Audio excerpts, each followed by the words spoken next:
Welcome into the MPW Digital Postgame Show presented by Walk-On Sports Bistreaux. I'm Neal. That's Chase. You know us by now. Ole Miss 52, Arkansas 51. Got to give the Rebels and Hogs credit. When they play in Oxford, they deliver. I mean, if you just want to be entertained, our guy in Dubuque, he's entertained. He had quite the amuse-bouche before Iowa kicked off its game today. I mean, it's Ole Miss 52, Arkansas 51. I'm trying to get to the game, but I'll talk for a minute, and then I'll do that when we're doing something else. Yeah, we're trying to find the games that we've been scrambling to write. Yeah, no one cares about journalism problems, but in a game that is decided on the final play of a game, you generally can't write until it was easier on me than you because you literally could not figure out which direction to go right there. But well, I had a column written that I was going to have to erase if the 2-point conversion is good. Like, I don't know what the hell I was going to write. I was just going to say, well, I don't know. That game, neither quarterback deserved to lose. Matt Corral, frankly, looked like a Heisman winner today, the way he did everything required to win a football game, including there for a while, keeping pace and scoring so many points without hitting any of its targets. I mean, Neal made this point too. KJ Jefferson was the one that threw the ball down the field for most of the game because he had Burks and guys that got open and did different things down the field. I mean, you look at it from Matt's standpoint, and Braylon did get open there late a couple times. 2 huge catches. I mean, really, in fighting through a shoulder that was pretty banged up, or at least it appeared he was favoring a shoulder throughout the game. I don't know how banged up it is or isn't, but Mike did tons of stuff. Matt did tons of stuff with his feet, did tons of stuff in that short intermediate passing game. He found Plumlee a couple times, found Chase Rogers a couple times to keep drives going, and just did anything necessary to find a way to score over 50 points and win this football game. And it was incredibly impressive. Matt goes like 14 of 21, something like that. It wasn't overly efficient, but or he didn't throw the ball a ton. For 287 yards, he added 94 yards on the ground as well. Scored a couple times on the ground. And then Ole Miss rushes for over 300 yards today. We talk about the offensive line being banged up. Caleb Warren doesn't go. Ben Brown plays through an ankle injury. And 49 rushes, 324 yards for Ole Miss. They average 6.6 yards a carry. That includes Henry Parrish going 18 for 111.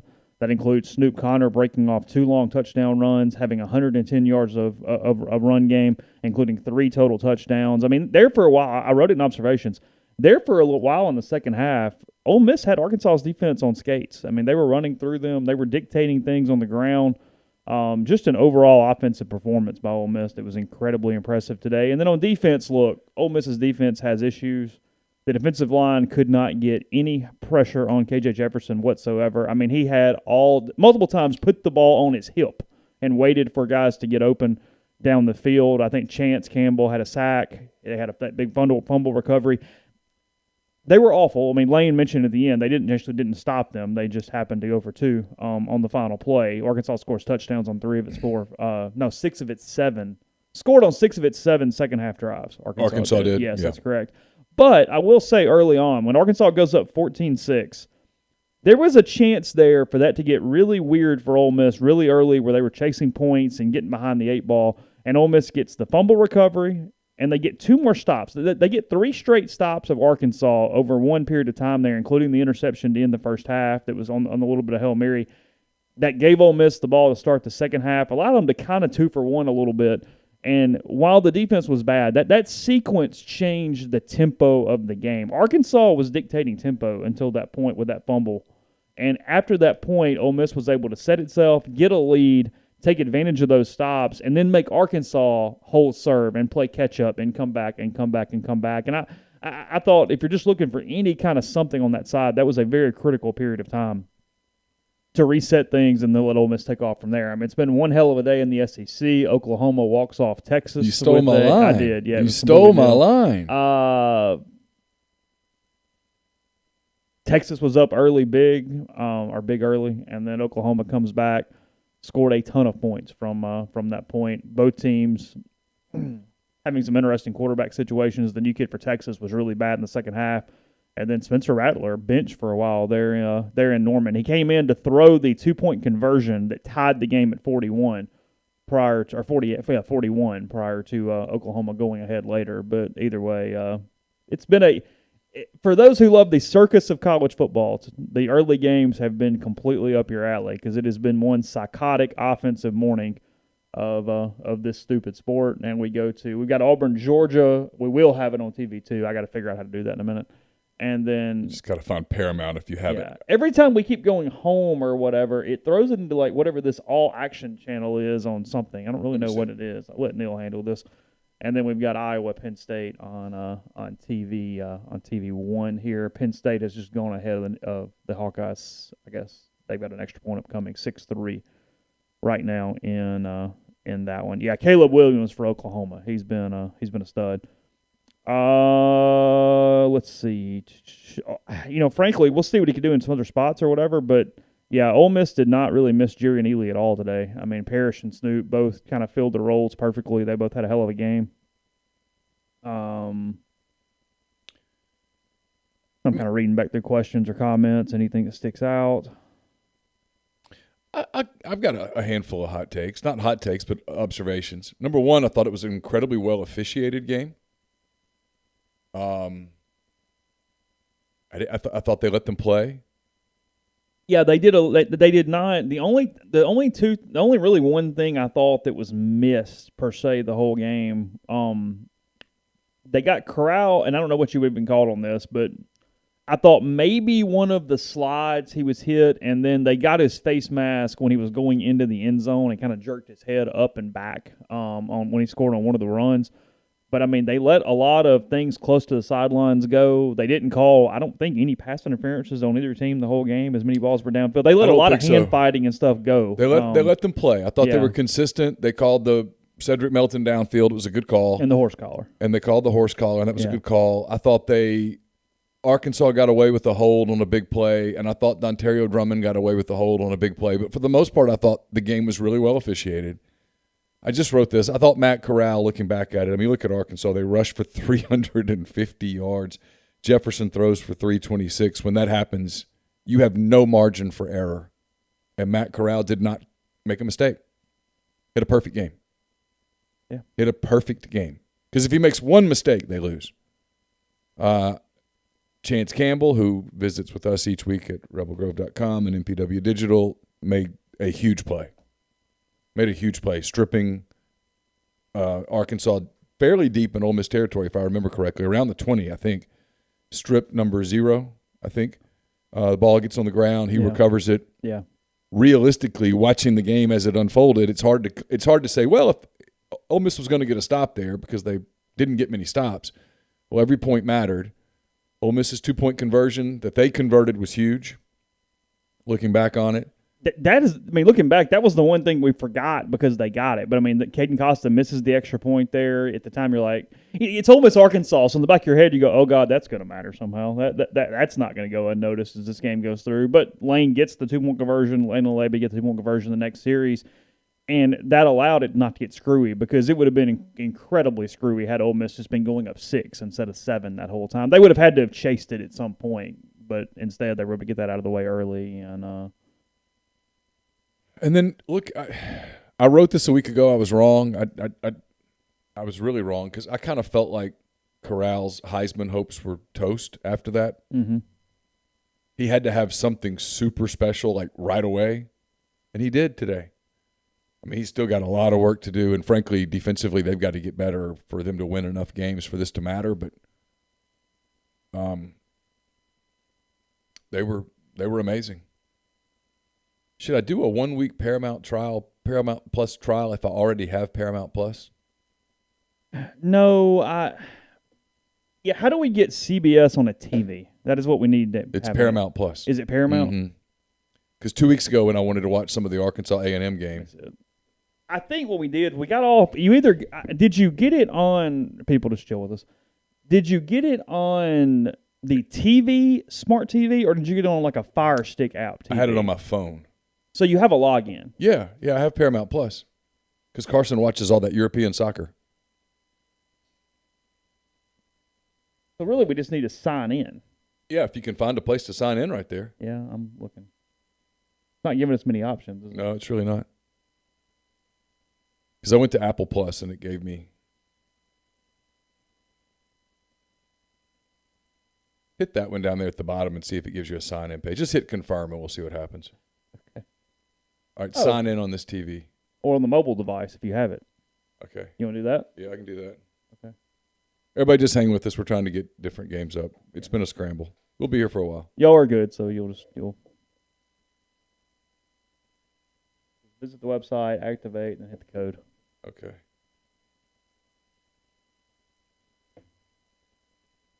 You want to scan my code right there? Oh, do you want to do that? You can do that. Probably easy.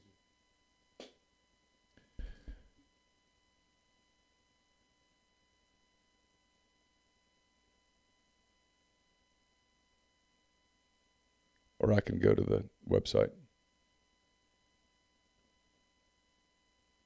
Yeah, it's Bad Pod. We know it's Bad Pod. But actually, it's not a pod. It's just a live stream. We're not even taping this. Yeah, we're just hanging out. It's all good.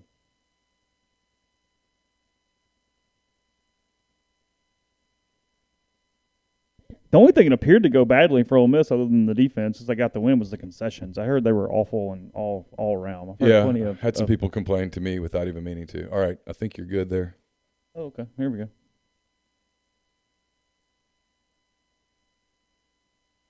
Do you have the remote? Yeah, I do. All right, hit never require there. All right, you're good. But I think he put himself in a position to be back in the Heisman race. Everybody was watching. I mean, frankly, you were head-to-head against Oklahoma and Texas, and from a social media Twitter sphere standpoint, which is not relevant to much of anything, but it is relevant to kind of national media because they're so consumed with every game. I thought Ole Miss and Arkansas actually had more attention than Texas and Oklahoma for the most part of that. But I just can't get over how good Corral was. My other thoughts are, man, it just shows you how good Alabama and Georgia are. I mean, those two offenses are electric today. Arkansas can beat you in so many different ways, and Corral is so very good. And it just shows you just how good they are. I don't really know what I'm doing here. I've never used Paramount, so I'm just kind of looking, by the way.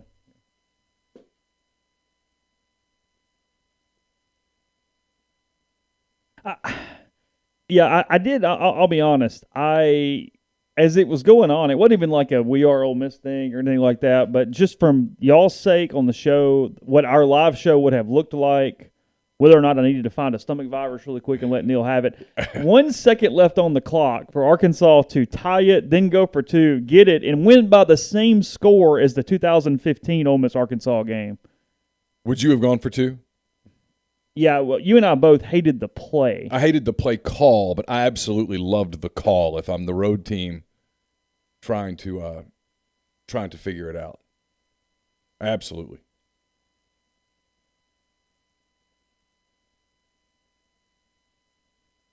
You want to get Brian on? Have somebody to talk to? Yeah, let me give him – I needed to give him a 5-minute warning. He needs time? Okay. Yeah, I'm searching for this, but I'm not having much luck. He's calling from campus, so he was needing to get to a place where he could hear. Yeah, I don't know that this is going to work. Was the attendance good today?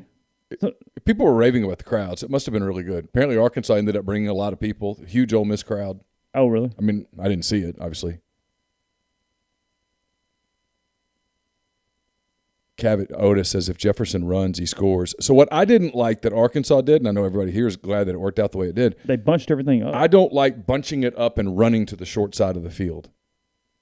I like to be able to have more time, especially with the quarterback as big as he is, who doesn't go down quickly, obviously. Mm-hmm. I want to go to the wide side of the field and give more opportunity for something to happen or for a running lane to open up.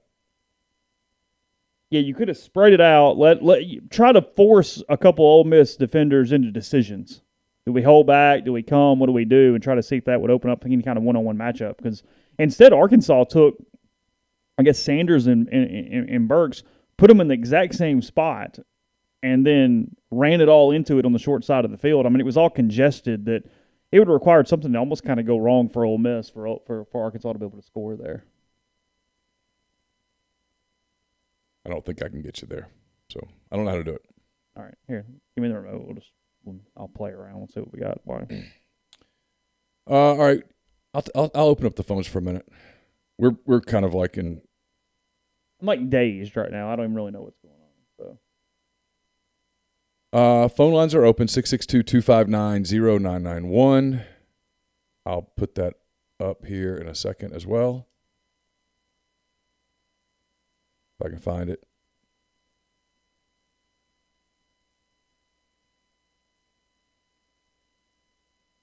It does appear that Braylon Sanders got out of the game healthy enough to keep playing football, which was good because when he went down, I thought he had separated his shoulder. We thought that happened. At one point, we thought Henry Parrish was hurt. He ended up not being hurt. Yeah. All right, here's the phone number. Hey, who do we have? Hey, guys, it's Jarrett. Hey, Jarrett, what's up? Wow. So, do either of you guys have any advice on how to get your kid to take a nap once they're not like in a crib or in a regular bed anymore? No, man, it was a long time. It was a long time ago. I had been hoping that Stella was going to – what's that? I said that was a long time ago. No idea. Yeah. Because I was hoping to get Stella to take a nap so I could watch the second half in peace. And those last two plays, she was making me pick her up, and she pulled my hat down over my eyes at one point. Hey, Jarrett, I'm gonna get yelled at if we let you sit here and talk about your kid. What do you have? No. Yeah, I'm just. You're gonna have to get to it. I mean, the phone's just going nuts. Yeah. Man. So, do you think the injuries? It seemed like on defense, we had a guy going down like almost every other play. Do you think they were trying to catch their breath a little bit, or do you think like? I mean, obviously you haven't talked to anybody. Yeah, I don't know. I mean, it's possible that it was a hot day. It's a long game. It's possible they were truly cramping. It's possible that they were just trying to buy some time. It's possible that they were. But I'm not going to accuse anybody of faking it. It was a really hot day. Arkansas had guys cramping in the first half, so it stands to reason that both teams had some guys cramping up late in the game, so I'll assume that's what it was. Hey, thanks for the call, Jarrett. Appreciate it. Yeah, real quick before I don't hang up and listen, what did you think about Kiffin's post-game comments? I haven't heard anything but what he said to CBS. I didn't have any problem with what he said to CBS. He was right. I mean, it was just it's a hell of a game. I mean, they didn't get a stop. Arkansas went for two, and it just didn't work out for them. Huge win for I think Pittman did the right thing. If I'm Pittman, I go for two also. Hey, who do we have? Hey, it's Matt in Little Rock. Hey, Matt, what's up, man?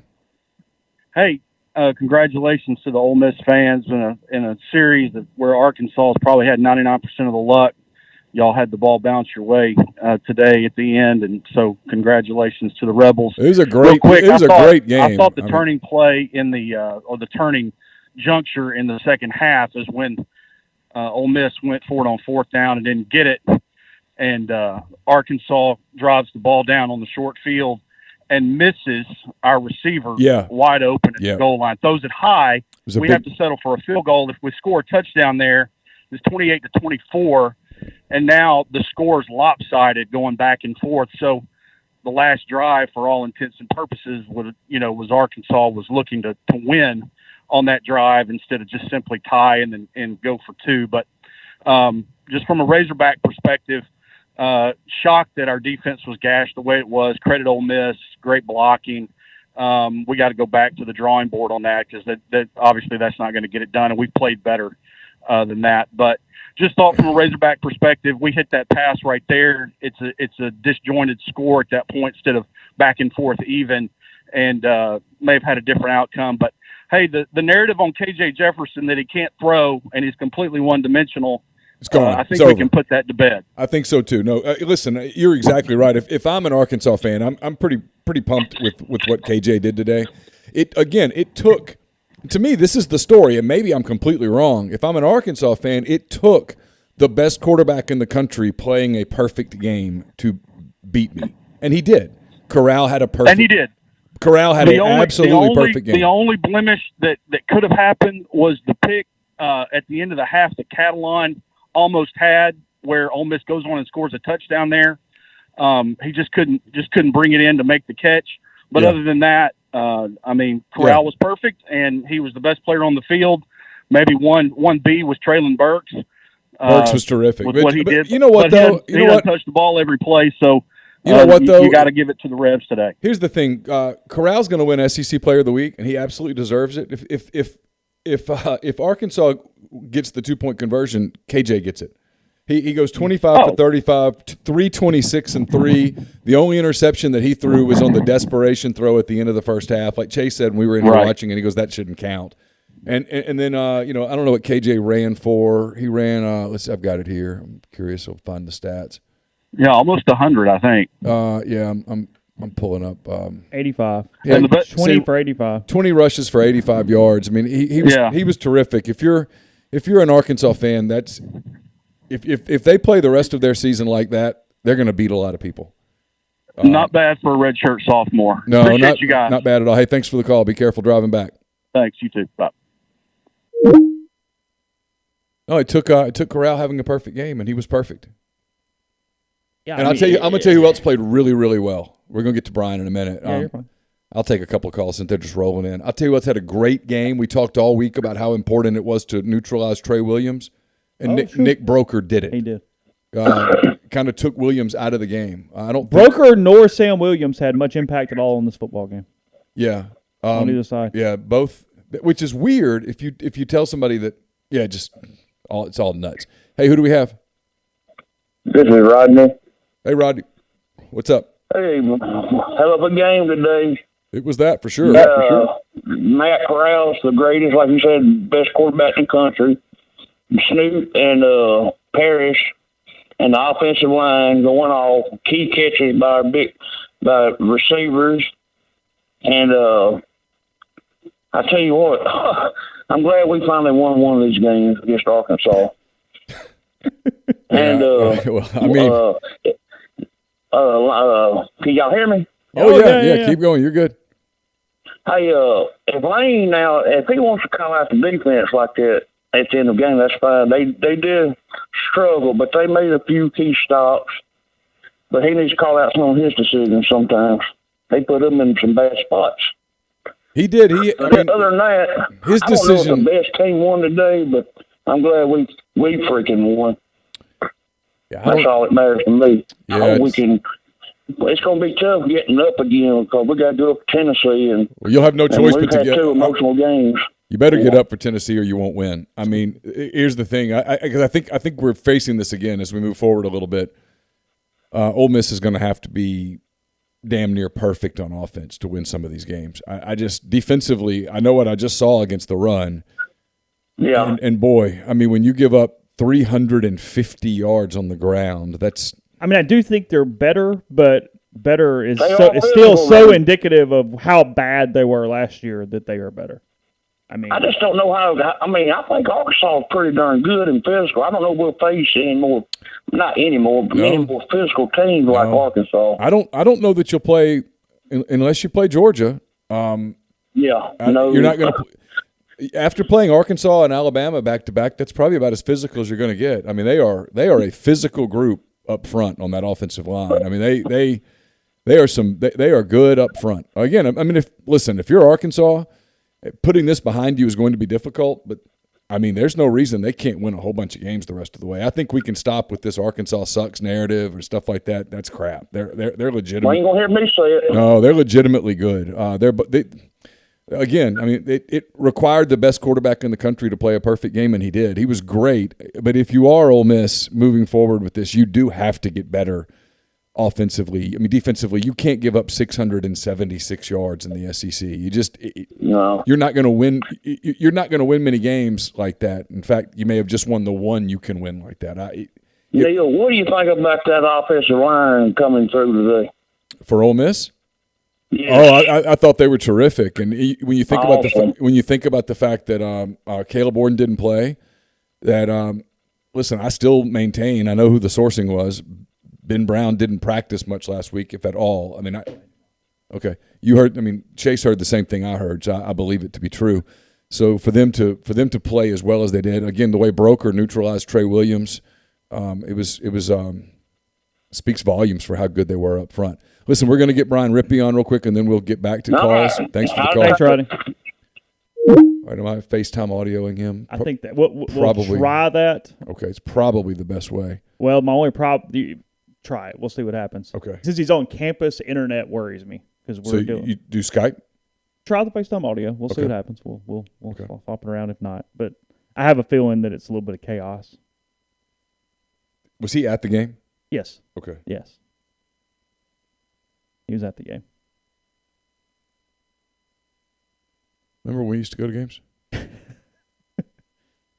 Back in the day. Yeah. We used to actually go to the games. Used to wear like ties and stuff. What's up? Brian, how are you? Good to talk to you. Thanks for joining us. Absolutely. How are you guys? We're good. You were there. I guess set the scene a little bit. Yeah, it was a good crowd. I think I texted a buddy of mine about 2 quarters through the thing, and I was like, look, if there's anyone else left arguing that Matt Luke should have gotten another year, like showed them this 11 a.m. crowd. I thought it was a good turnout for an 11 a.m. game, and it's a hell of a finish. That was a great college football game. I'm not sure it was well played, but it was a lot of fun. Was it? I mean, I know loud is subjective and whatnot, but I mean, when you feel 11 o'clock games get a little sleepy. Considering what was going on in the second half, did you feel like there was a lot of energy going both directions? I mean, what was sort of the environment there late? I thought the second half, it was actually kind of loud. You mentioned it's kind of subjective because, I mean, you guys know better than anyone when you kind of go to A&M or LSU or Alabama or name the program and they have, much larger stadiums that are much better built. It's like, okay, yeah, like this is not really loud. But in terms of like energy, I thought they really got up for the second half. I thought it was a pretty good environment. And obviously it helped a whole hell of a lot that Ole Miss came out on the right side of it because, if they don't, I don't know how that looks in 2 weeks. But yeah, I thought it was pretty good. I thought the crowd was awesome. Would you have gone for 2 there? What was kind of the thought going through your head as Arkansas was driving down to either tie it or take the lead?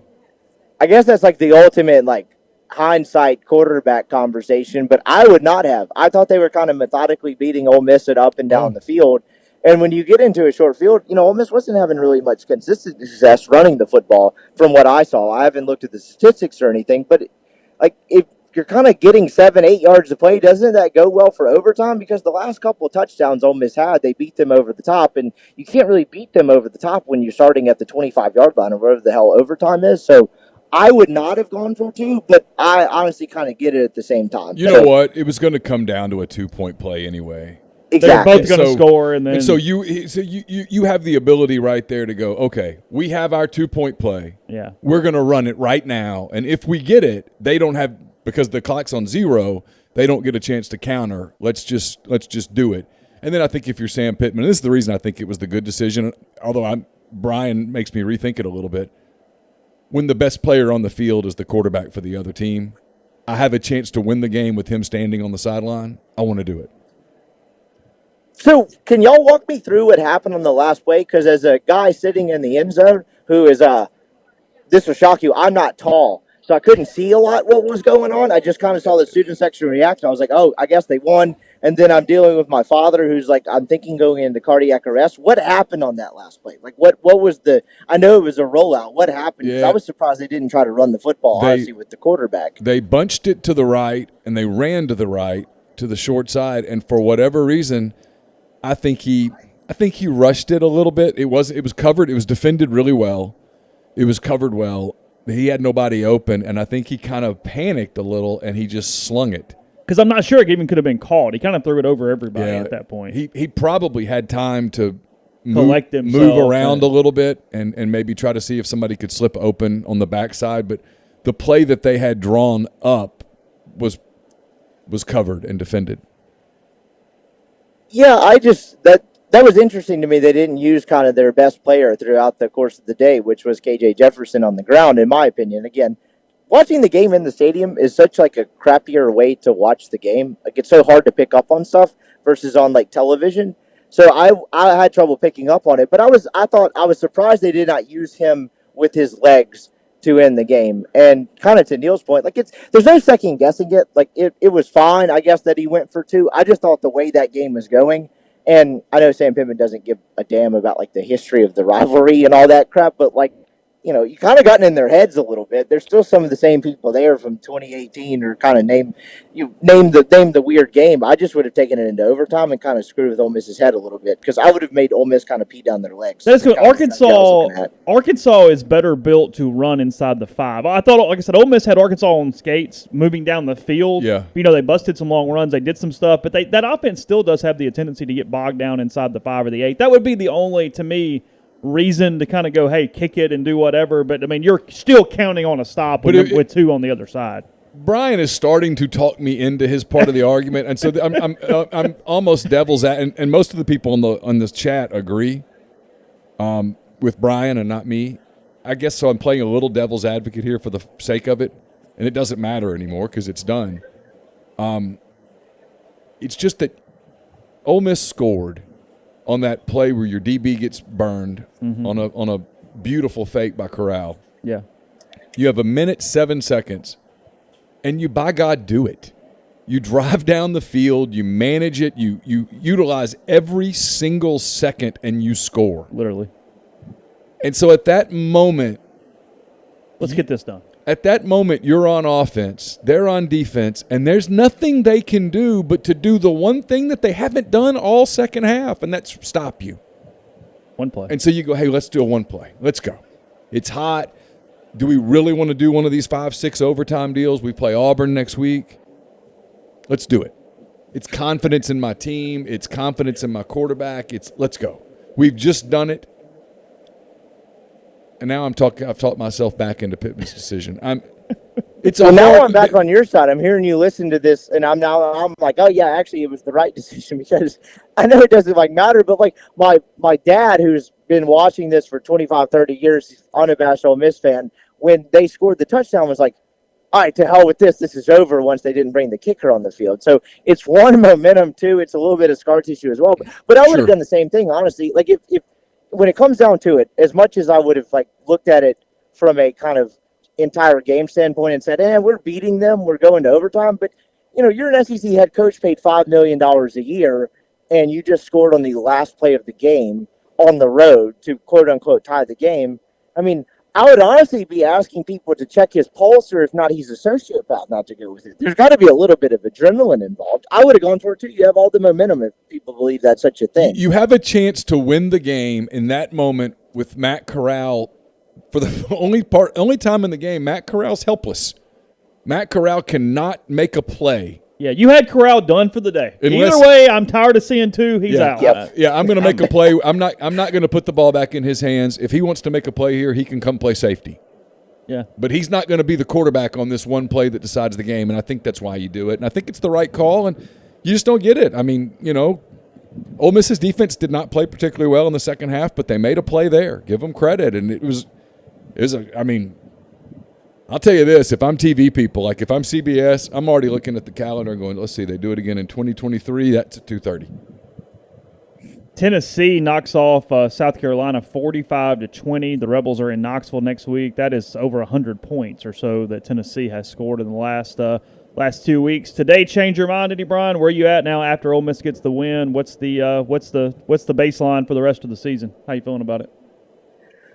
I don't know. I was kind of thinking about this in my head just before, as we were walking out of the stadium, and I was kind of like, I don't know. I think they could win every single game left on their schedule, but you could actually present me an argument that they could lose every other one other than Liberty with Pastor Freesis. And I guess that there's a way they could, but I don't really buy that. I think Liberty's too inferior talented. So I really don't know. Honest to God, I think over the next 4 to 5 weeks, we're about to see a lot of stuff that happened like that. Maybe not that goes down to the last play and it comes down to a 2-point conversion, but who the hell knows over these next 6 weeks? And I think that's probably a pretty good product to sell. Ole Miss is relevant again. They had a good crowd. It was nice. They're relevant. They can win every single game they're playing, but at the same time, I have no idea. I would coin pretty much 4 of the 6 games left or whatever it is as a coin flip. I don't know how y'all feel, but I'm just kind of everything but Liberty and each Vanderbilt could at least be lost in some capacity. I could convince you why Ole Miss loses the game. Now, are they going to lose? I mean, hell no. But listen, if you're not taking your heart medicine and you're going to follow this team, you probably should reconsider that strategy. So 2 weeks ago, 100%. Ole Miss and Alabama set the SEC record for highest ever point total from a betting standpoint prior to the game. Next week has to challenge that, right? Because if it's in the 70s, I'm over and I'm not even blinking with the Vols and the Rebels next week. Because both teams are going to run 100 plays. Yeah. They both go just back and forth, back and forth, back and forth. I mean, I agree. This line's going to push 80, right? Yeah, I would think so. I mean, Weldon's a big hypo believer, and he would know a hell of a lot better than I do based on kind of the way those guys recruit and kind of your interactions with them.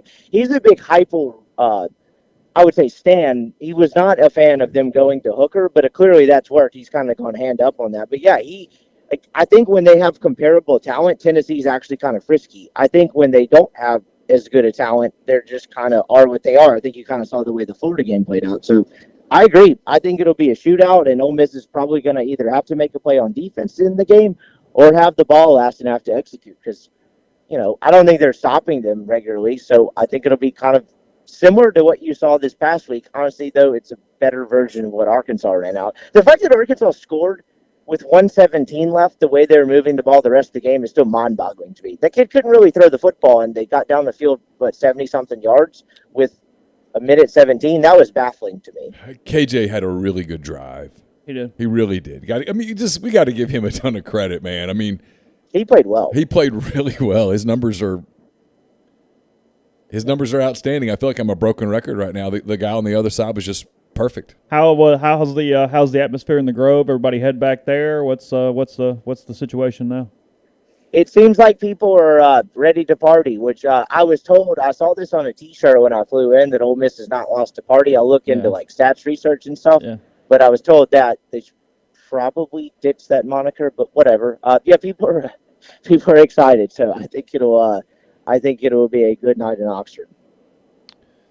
Brian, thanks for the call as always, man. Really appreciate it. Absolutely, y'all be good. You too. I'm going to run through some of these super chats real quick. Yeah, I was going to say we need to catch up with some people that have been nice to us. Tyler says, I haven't enjoyed a game that much in years. Post-game, exactly what I need. So thanks, guys. What are your thoughts on not being multiple on defense? Yes, Arkansas runs a 3-6 as well, but we seemed stubborn. It is a lack of depth. Ole Miss does not trust a lot of guys in that front six, front seven to play other than the dudes up there. I mean, we talk about this. It's really everybody. I mean, because the injuries are playing a part. I think if Jake Springer was available, he would move up, play more of a linebacker role than some of the guys that they currently have in there.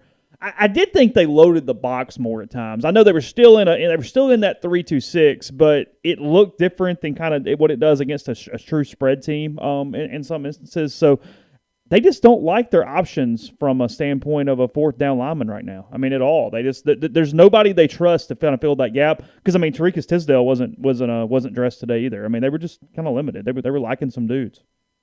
Iowa doing the hospital thing right now. I want to go to a game just for that. I think. They doing it right now? Doing it right this moment. Is it the end of the first quarter? End of the first quarter. It's not going well. I need to go put on my Iowa jersey. Yeah, it's kind of turning sideways a little right now for them. It's kind of getting sad. Cole says hello from Santa Rosa, Florida. Matt Corral's awesome. Also, I hate Phil Longo. Go Seminoles here for Cole. Is that, Florida State plays North Carolina today? Yeah, they're playing right now. We got that going on. Big thanks to Joseph Eubanks. Thanks very much. That's very nice of you. Same also to Stephen Blaylock.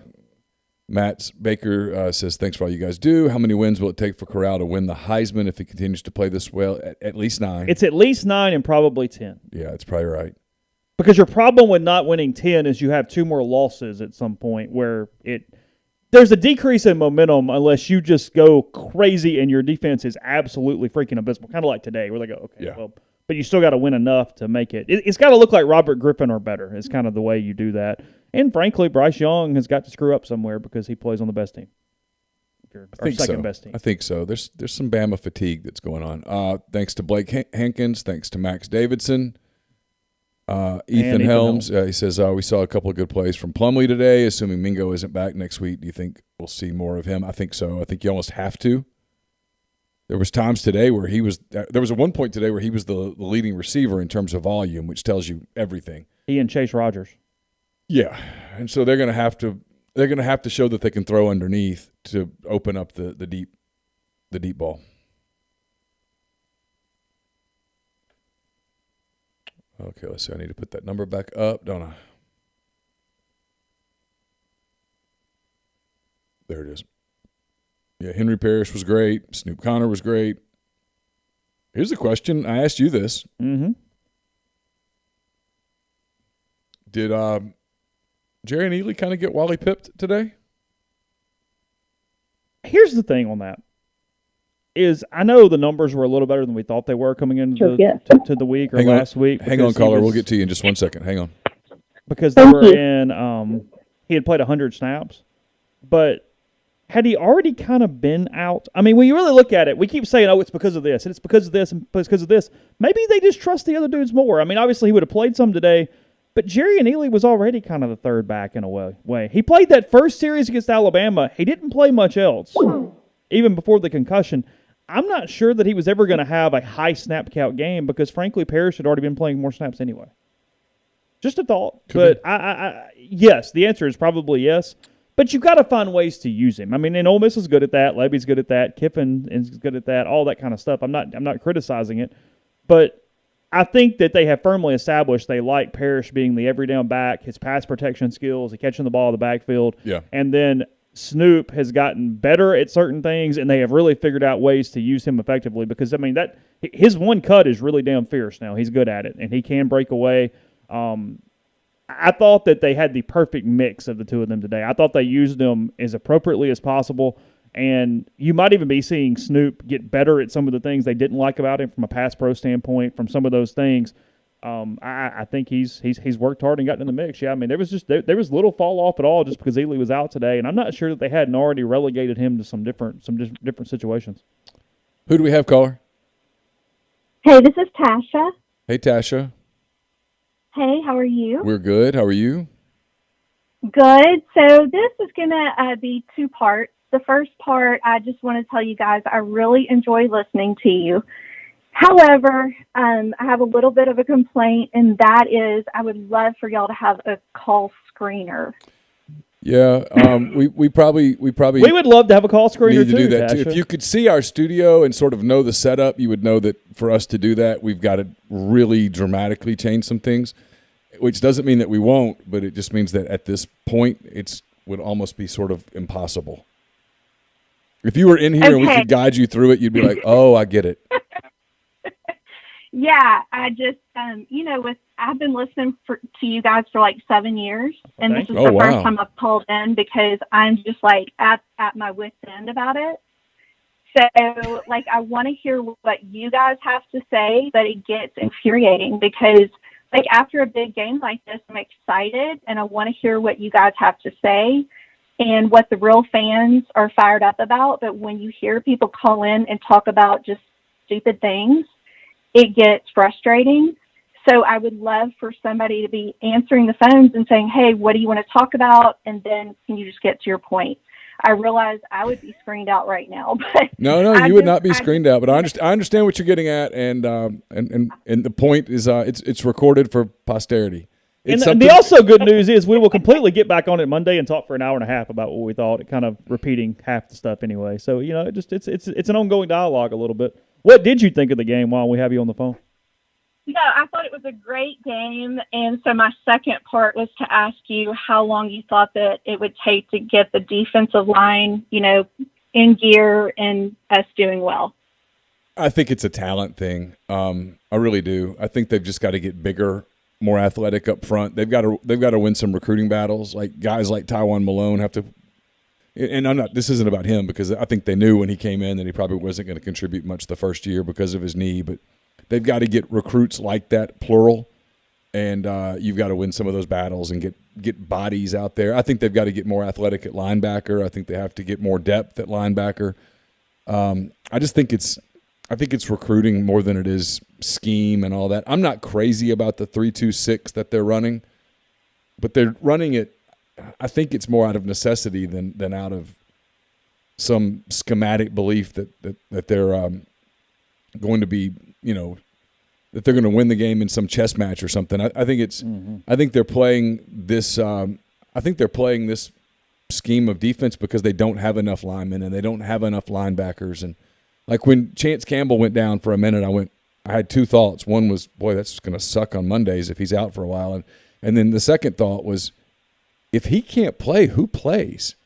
Like they just right. don't. They have linebackers that they can't play right now. They don't trust them, or they're not fast enough. You know, like today. Yeah, I know that Arkansas had 676 yards of offense, which is a number you can't surrender. But that was with Chance Campbell making some plays. That if he goes down, the guy behind him does not make those plays, and it's a complicated thing. I just think it's a recruiting deal, and they've got to go win recruiting battles quick. So, how many seasons do you think? Oh, if you recruit well, it's one. I mean, you can, especially with the transfer portal. Yeah, you exactly. can fix it in an off season. It's almost like basketball where it can turn around fast. Now the problem is that for those impact defensive linemen, everybody in the damn country is going for them. But it's Ole Miss has shown the ability to get some impact guys in the portal, even though it hasn't been on that at that position or in that spot. But yeah, you're looking. You told me they had another season where you're kind of struggling like this to an extent. I would probably buy it, but by 2023, they need the dudes in place. Yeah. Well, thank you so much. I appreciate it. Thank you, Tasha. Appreciate it. Have a great weekend. You too. Hawkeyes hold Penn State to a field goal, but it's not good. 17-3. It's too good to be true, isn't it? It's not over yet. You giving up? No, it's for a minute. Georgia's up 17-3. Yeah, we got 17-3 everywhere. We're Auburn-Arkansas will be an interesting game next week in Fayetteville. That will be interesting. Oh. That's not a bad 11 a.m. What's game What's your early thought? Where are you at on that? Because, nothing here is going to impact the change. Or I got to think about it a minute. My early thought is that Arkansas wins. That's my initial thought. I think that offense can score on people, not named Georgia. Nobody scores on Georgia. It doesn't count. Nobody scores on Georgia. Hey, who's this? Hey, this is Daniel in Oxford. Hey, Daniel. What's up, man? Hey, guys. I want to say I almost threw up about 10 times that last 3 minutes of the game. My dad's a huge Arkansas fan, and we watched the 7 overtime game together. We watched the 2015 game together. So getting that one a win there was nice. But I wanted to ask, y'all were talking about earlier this week about the corners, and I can't remember if it was the Exxon podcast or the Soft Verbal, but you are talking about how you think the wrong corners are playing. Yeah, you're about to get into something that we were talking about in here, and that I meant to talk about a minute ago when I was rambling and I forgot, which is probably Miles' battle. So go ahead. Yeah, I mean, DeAndre Prince had back-to-back plays where he got smoked by whatever that dude is named, but that dude's the best receiver in the SEC, so I don't really blame him for that. Yeah, and Prince got smoked on one play where Jefferson just made a terrible throw. If he makes a decent throw, it's a touchdown. Oh yeah. And then there was another play in the game where Jefferson threw a ball behind a receiver, and it was Prince, and if that ball's on target, it's a touchdown. Yeah. So Dean Leonard, he doesn't get talked about, but he doesn't really get talked about negatively or positively. It's like he's just kind of always – it's like he's like kind of like Tony Bridges when we had Sinquez and Tony Bridges. Like he just kind of does his job. He's not great, but he's not awful. But I think Miles battled, like that play he made today was one of the most clutch plays I've seen our defense have. Yeah. I think he deserves to be on that field. Battle has gotten a lot better. Battle has to, for sure. I think Battle has to play. I think you're at a point now where maybe there are certain things he doesn't do well or whatnot, but I think you're at a point where he has to play. And my last question, and I'll hang up and listen. I appreciate you guys doing this. I look forward to this after the games are over, especially when we win. But about guys like Markevious Brown and guys like that, are they not playing because they're just not ready? Or yeah. I mean, is it like there like disappointment around them, or is it they're not ready? But they're freshmen. I actually like Markevious Brown a lot. Like practice, just kind of watching him bounce around. I said this back in observations in fall camp when it was going on. He's a dude that is going to be a fan favorite. He bounces around. He never stops talking. He's full of energy. he was also fighting injury for a good bit of fall camp too. He's probably just kind of behind. I mean, it's one of those deals where he's gonna show up and be pretty good. I think by next year you're probably talking about Markevius Brown. Cool. Yeah, he was one of my favorite recruits we signed. All right, guys. Well, thanks a lot. Thanks for taking my call. Thank you. Appreciate it. Yeah, it's just a matchup. I mean, it's being lined up. You're going up against offensive coordinators like Bill O'Brien and Kendall Briles. If you're not in the right place, it's gonna bite you, isn't it? They're gonna light up the scoreboard. Yeah. It's as simple as that. So you have to wait till, like someone says, the Clowney's still alive. I mean, I just think it's one of those things where he's not assignment proof right now. That's what I hear about Austin Keys, is that he sometimes doesn't know his assignment. You can't do that at this level. The coaching is too good. Hey, who do we have? Casey from Natchez. Hey, Casey, what's up, man? It's official. College football is a Chinese circus. You could put up a tent and charge admission. There is no way that if you would have told me some of the things that happened in the game, that I would have thought Ole Miss won or even had a chance. Well, yeah, if I'd said to you that Arkansas had 676 yards of offense, you probably would have said, "I'm just not going to watch." Yeah, 676 yards. I don't care what Ole Miss fan. If any Ole Miss fan, I guarantee you, 99% of them, like myself, thought we were going to lose on the 2-point conversion. Who called it? I can't think of it. That caught the ball on our last touchdown. Sanders.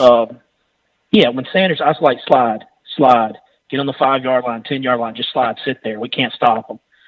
And he runs in, and my brother looks at me and he's like, man, they got too much time. I was like, surely not. But again, I'm not sure if Ole Miss won it. I'm not sure if we lost it or if there's a mixture in between. But I'll say this. Anybody that's trying to pick games this year, good luck. Yeah, no, we do it every Thursday. It's yeah, I'm bad at it. Yes, yeah. I'm aware of what it looks like. I'm exactly aware. Yes, that's. So clearly Arkansas is a great team. One thing I'll say about Sam Pittman, and I'll be the first one to admit it, that I was like, what is Arkansas doing 2 years ago? But he is getting, for now, he's got some really good coordinators. He's getting every drop of talent and everything he can out of his players. Yeah. I think that says a lot. No, I mean, listen, in fairness to both Kiffin and Pittman, I think this point needs to be said. Both of their teams got humiliated last week. Ole Miss got kind of picked on all week because of the popcorn thing. And give credit to both coaching staffs. Both teams were ready to play. They came out of the gate. I expected a slow, sluggish start, and that didn't happen. Both teams were clearly ready to play. Look, if you're a fan of either one of these two teams, I think you programs, I should say, more than teams. I think you have a lot to kind of be excited about. I think the days of making fun of Sam Pittman are over. I don't. His team got thumped last week, and if you go listen to his post game, they did some of it on game day this morning, and I saw it on Twitter. His post game was really good with his kids, and they responded. That was their third straight road trip, if you will, and they responded. I think they deserve a ton of credit, but you also have to give a ton of credit to Ole Miss. And I wrote this as well about Matt Corral. All week long, he had to get Arkansas questions about that game last year. 6 interceptions. Got reminded about it over and over and over and over and over. And he never let that get in his head. He didn't force one throw today. Yeah, he looked fantastic, and Snoop Connor was a beast. We ran the ball. I was worried. I was like, we're not going to be able to run it. And then all of a sudden we couldn't, they couldn't stop us running it. And I was like, well, there's no way if we're going to run for this much, we're going to blow them out. And it's just so many things. And another thing that's lost too is that was a big field goal. How long was that field goal? It was 50 yards. You're right. Costa had a big field goal. He missed the extra point, but he more than made up for it with that field goal because he made the 50-yarder, and their kid, the freshman, had the distance on the 50-yarder, but he kind of pushed it. He bombed that 50-yarder too. That thing was good. Costa? It was good for a minute. Yeah, he was good from 60. Did you hear the sound that ball made? It explodes different. Guys, doesn't it? The ball makes a sound when you hit it like that. That's been a good pickup. Yeah, hey, thanks for the call, Casey. He killed it. Oh, no problem. Have a good one. You too. Hey, who do we have? Hey, this is Chessie from DC. Spell that for me if you could. Chessie. Okay, that's what I would have guessed. All right, go ahead. Proud of you. How many votes do you think this game gave Matt Corral for Heisman? A bunch. It put him back in everybody's top 3, which is where you have to be by the middle of the season to realistically have a chance. I think that's a good point. I think it almost completely took away what went away last week. He almost is kind of back where that's at. Now, again, in a head-to-head thing, I don't know where he would sit against Bryce Young, but from a voter who maybe went, I don't know, I think in hindsight, and you give that game last week another look or you think about it, Matt Corral didn't lose the Alabama game. Matt Corral played really freaking well against Alabama. And then today, Neal said, hey, I think he made one bad throw the entire day. Absolutely. So do you think Bryce Young is still in it? Oh, yeah. I think he's the favorite today. I mean, in some ways. Really? In some ways, Spencer Rattler got back into it a little bit today with his Even game. getting benched. Did he get benched? No, he got benched. Yeah. I thought he came back in the second half and made plays. No. He only came in for the 2-point conversion. Oh, that's why I saw him on the field. No. Rattler's out. It's over. I retract that comment. And look, Do we have to go Sorry, undefeated for the rest of the way for it to matter? Like, what do you think our shots are? You can lose one more for sure, and if he was just incredible, you could lose 2 more. But he would have to be incredible. And the rest of game. the rest of the field would have to be kind of mediocre at that point. You which is already kind of happening. No, but he has to continue to be incredible if you're going to. What he's saying is, if let's say Ole Miss goes 9-3 in a scenario, for him to win it at 9-3, his numbers have to be just freaking amazing. Yeah, for sure. We love your show. Y'all are great. Thank you so much. Appreciate it. Get them from all over today. Yeah. DC. Auburn failed to score there. They went for it on 4th down. I mean, it's getting late early and on the plains right 17-3. Georgia leads Auburn at the half. Georgia just taking knees and going to halftime. Yeah. They probably feel like 17 might be enough. Oh, it is enough. It's enough. It's over. Game's done. You don't score on them. You can't score on them. They're a remarkable. What's that line right now? What's the line? Which one? Bama, Georgia. It's Alabama minus 1.5. 1.5. Yeah. Why? Because they're Alabama. And I think the odds makers would gamble that they're offensively good enough to score some. Sure. And Alabama's pretty good on defense, too. Total of – is the total even 50? I was going to say like 52. It's low. Yeah, it's a low number. By the way, if you had the over today, congrats. You were resting. Oh, you were comfortable in the third quarter. Yeah, the money was in hand. Hey, who do we have? Hey, boys. How y'all doing? Hey, Bubba. What's up? Riding back from Oxford and just going back, grab me a pizza and going back to the house. How y'all doing? We're good. We're good, What Bubba. kind of pizza you like? What's your favorite pizza? Got me some Papa John's. Yeah, but what what's flavor? on it? What do you put on it? I got the shakaroni. I got 2 of them. All right. So I got the grand youngins at the house this weekend. So they're up there. He's my grandson. He's 14 and losing his mind with all the hormones. So other than that, gonna get him some pizza. And so he's coming back with Mary in the other car. So I can't say I've been fortunate to have one. Is the shakaroni a bigger pepperoni pizza, or is a normal size pepperoni pizza with tons of pepperoni on it? I think it's got a ton of pepperoni on it. I just ordered it, to be honest with you. It's so pizza with a purpose. It is? Papa John's. Yeah. Okay. Yep. Just Well, driving down Papa's the road had a purpose. Going back to Walnut. Shaq is a getting pretty ready for the charitable game. guy. Next week gets Tennessee with Daddy. Oh, that is going to be a big one, you and Daddy. Do y'all watch together, or will y'all just have to agree to separate for a week? We're going to the game together, boys. Oh, my goodness. You're going to go to Knoxville? Oh. Yep. I'm going to the Lions then. So Daddy bought tickets for 8 of us. So he's glad he bought them early. Yeah, it's going to be a hot ticket in Knoxville. Yeah, I was going to take one of the grand youngins, but he's like, I don't want to go. It's not Alabama. But he liked the game this weekend. I told him, I said, Oxford's got prettier girls than Tuscaloosa. And he agreed.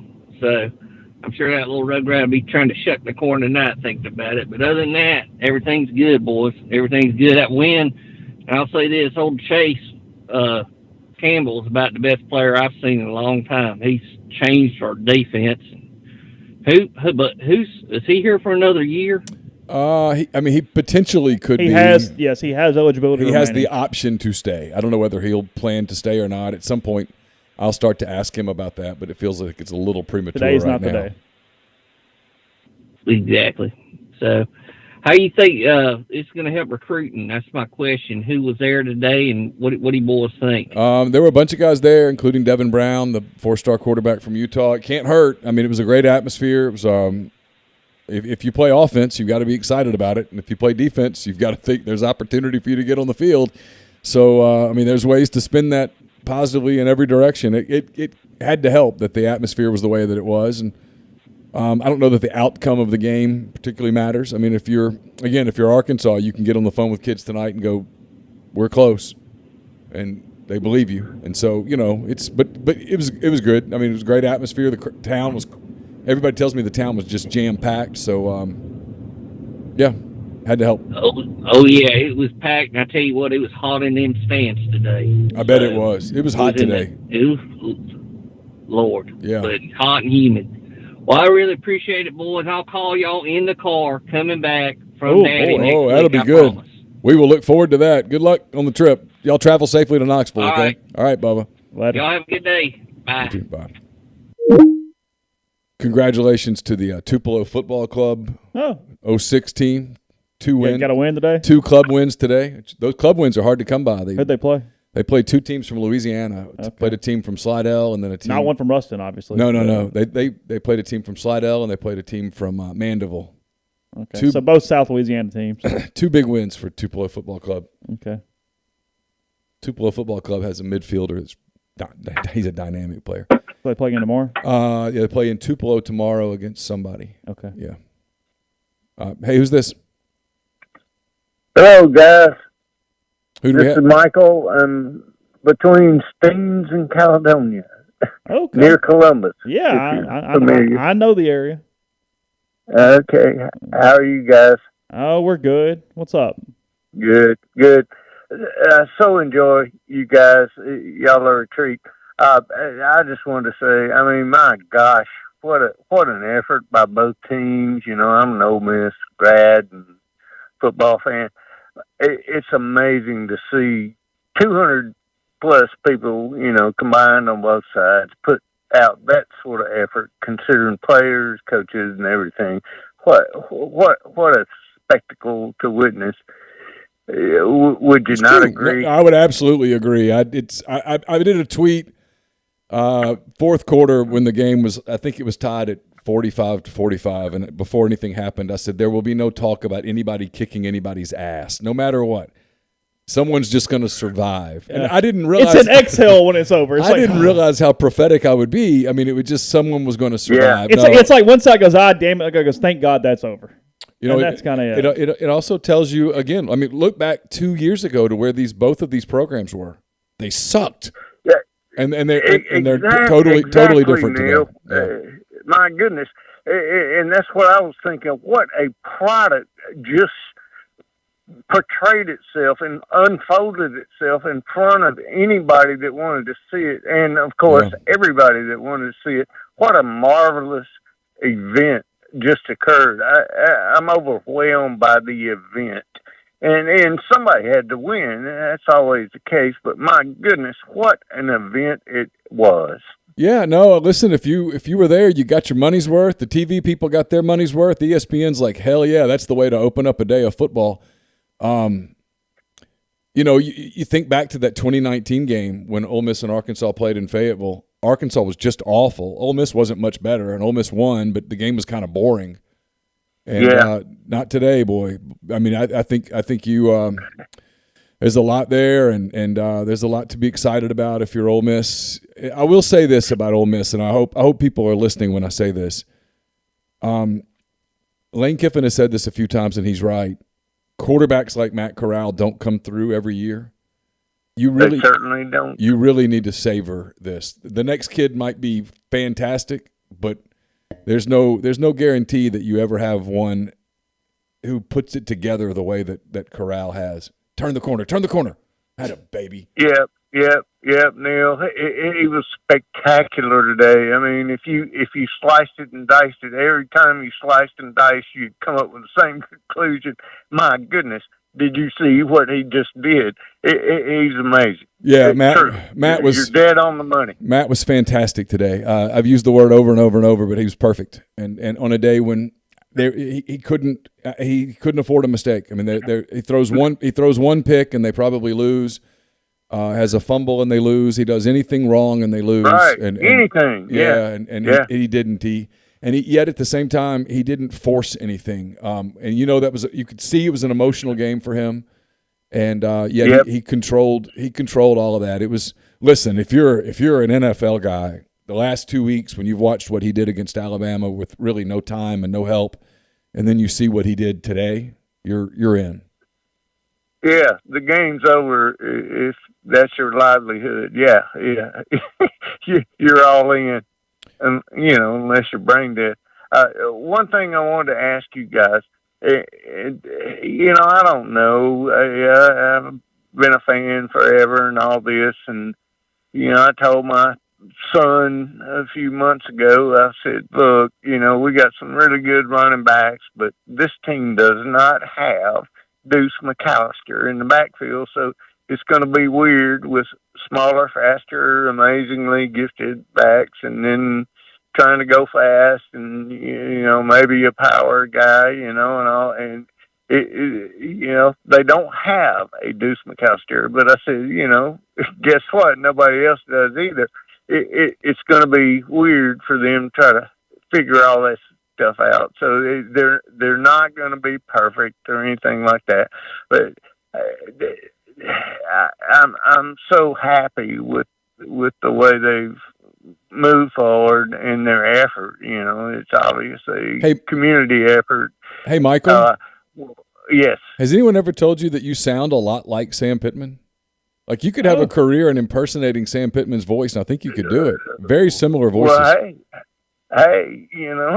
I'm game. But I did. It's funny. I did want to ask y'all one thing, and this has sort of come out of the blue or whatever. But looking at recruiting, and I know this is goofy to look toward recruiting when you got 85 scholarship players and a few more putting forth all this effort. And I love to hear stories about that. But looking forward, this Brown kid from Utah, kind of out of the blue with USC doing the goofy father coach and midseason thing, which I don't understand at all. To me, this seems incredibly paramount if he were to say, okay, I'm going to hang out at Ole Miss for 4 or 5 years and get a degree and play quarterback. Looking at this kid, I've seen him in underwear and I've seen him in pads, and I'm like, holy moly. No wonder USC said, we're going to build our program around him. My gosh, would this not be a huge get if he were to come to Ole Miss? It would be a good get. Hey, we're going to get to another call. Will you do us a favor and will you say yes, sir, one time? Yes, sir. Okay. Well, can you do it like yes, sir? Yes, sir. Okay, that's better. Thank you. Yeah. Thanks, Michael. All right.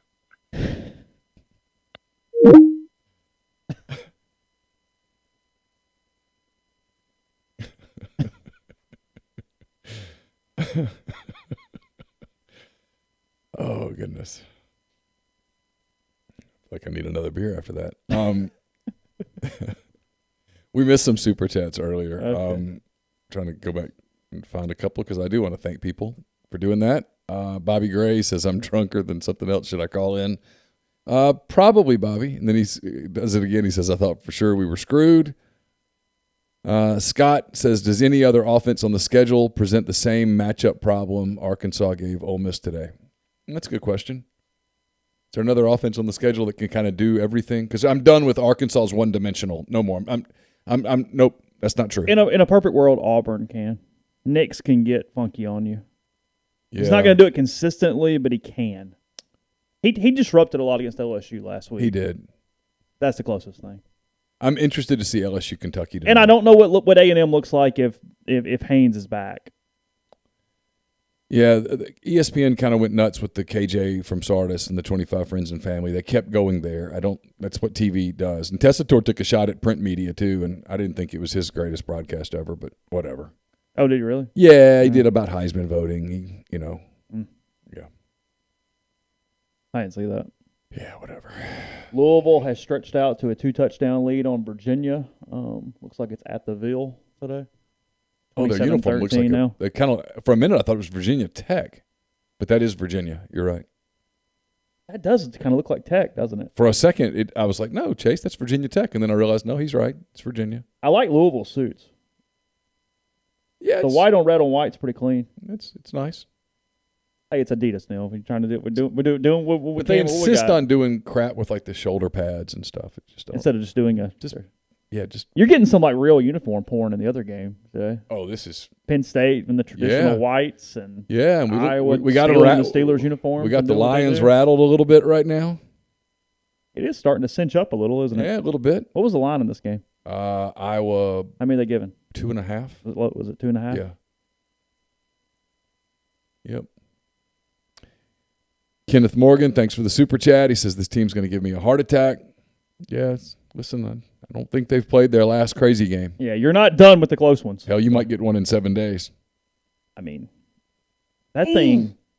Catch the ball. A pick. He dropped a pick. Yep. A near pick. Yeah, I haven't read the thread, so maybe they're all saying it's completely fine. But I had no issue with anything Lane said in the post game on TV. I mean, the defense didn't stop him. He wasn't lying. No. I mean, it's Arkansas fans appear to be pretty pissed about the play call on the 2-point conversion. They're mad at their guys for the play call. Yeah, what it looks like. I get it. I mean, I'd be a little frustrated. Probably be a little frustrated too. It would not be the call that I would have wanted to see. You've got so many weapons that you can run with. If I'm throwing, I want to figure out some way to get Burks in motion, maybe do something to him. And frankly, I might just want to let KJ run. Arkansas's message board. Look, if Ole Miss people ever felt bad because they get a little emotional, it's every fan base in the world. Because the Arkansas fan base right now is questioning whether Barry Odom should be retained. No. I mean, come on, guys. No. You have one of the best defensive coordinators in the country. He got beat up by a really good offense today and a damn good quarterback. By an elite quarterback. Yeah. Playing maybe the best game of his college career. I mean. And you still damn near won. I mean, yeah, come on. Yeah. They're blaming him and Catalan. Why are they blaming Catalan? What do you do? Poor angles on 3 of the long touchdowns. Okay. Yeah. Hey, who do we have? Yeah, this is Eli in Hattiesburg. How are you guys doing? Hey, Eli, we're good. How are you? Good. So my question with the defense is, you guys' thoughts on why we don't blitz more?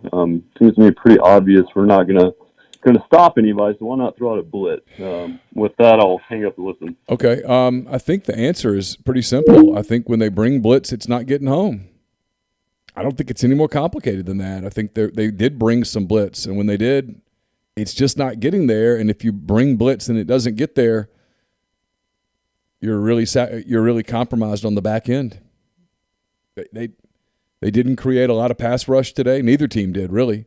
I know Chance Campbell had a sack. I think that was the only sack of the game. I don't think Corral got sacked once, and I think that was the only time Jefferson got sacked. So if you're bringing pressure and it doesn't get there, well, now you're leaving things open, and if you're trying to prevent big plays, then I think that's the answer.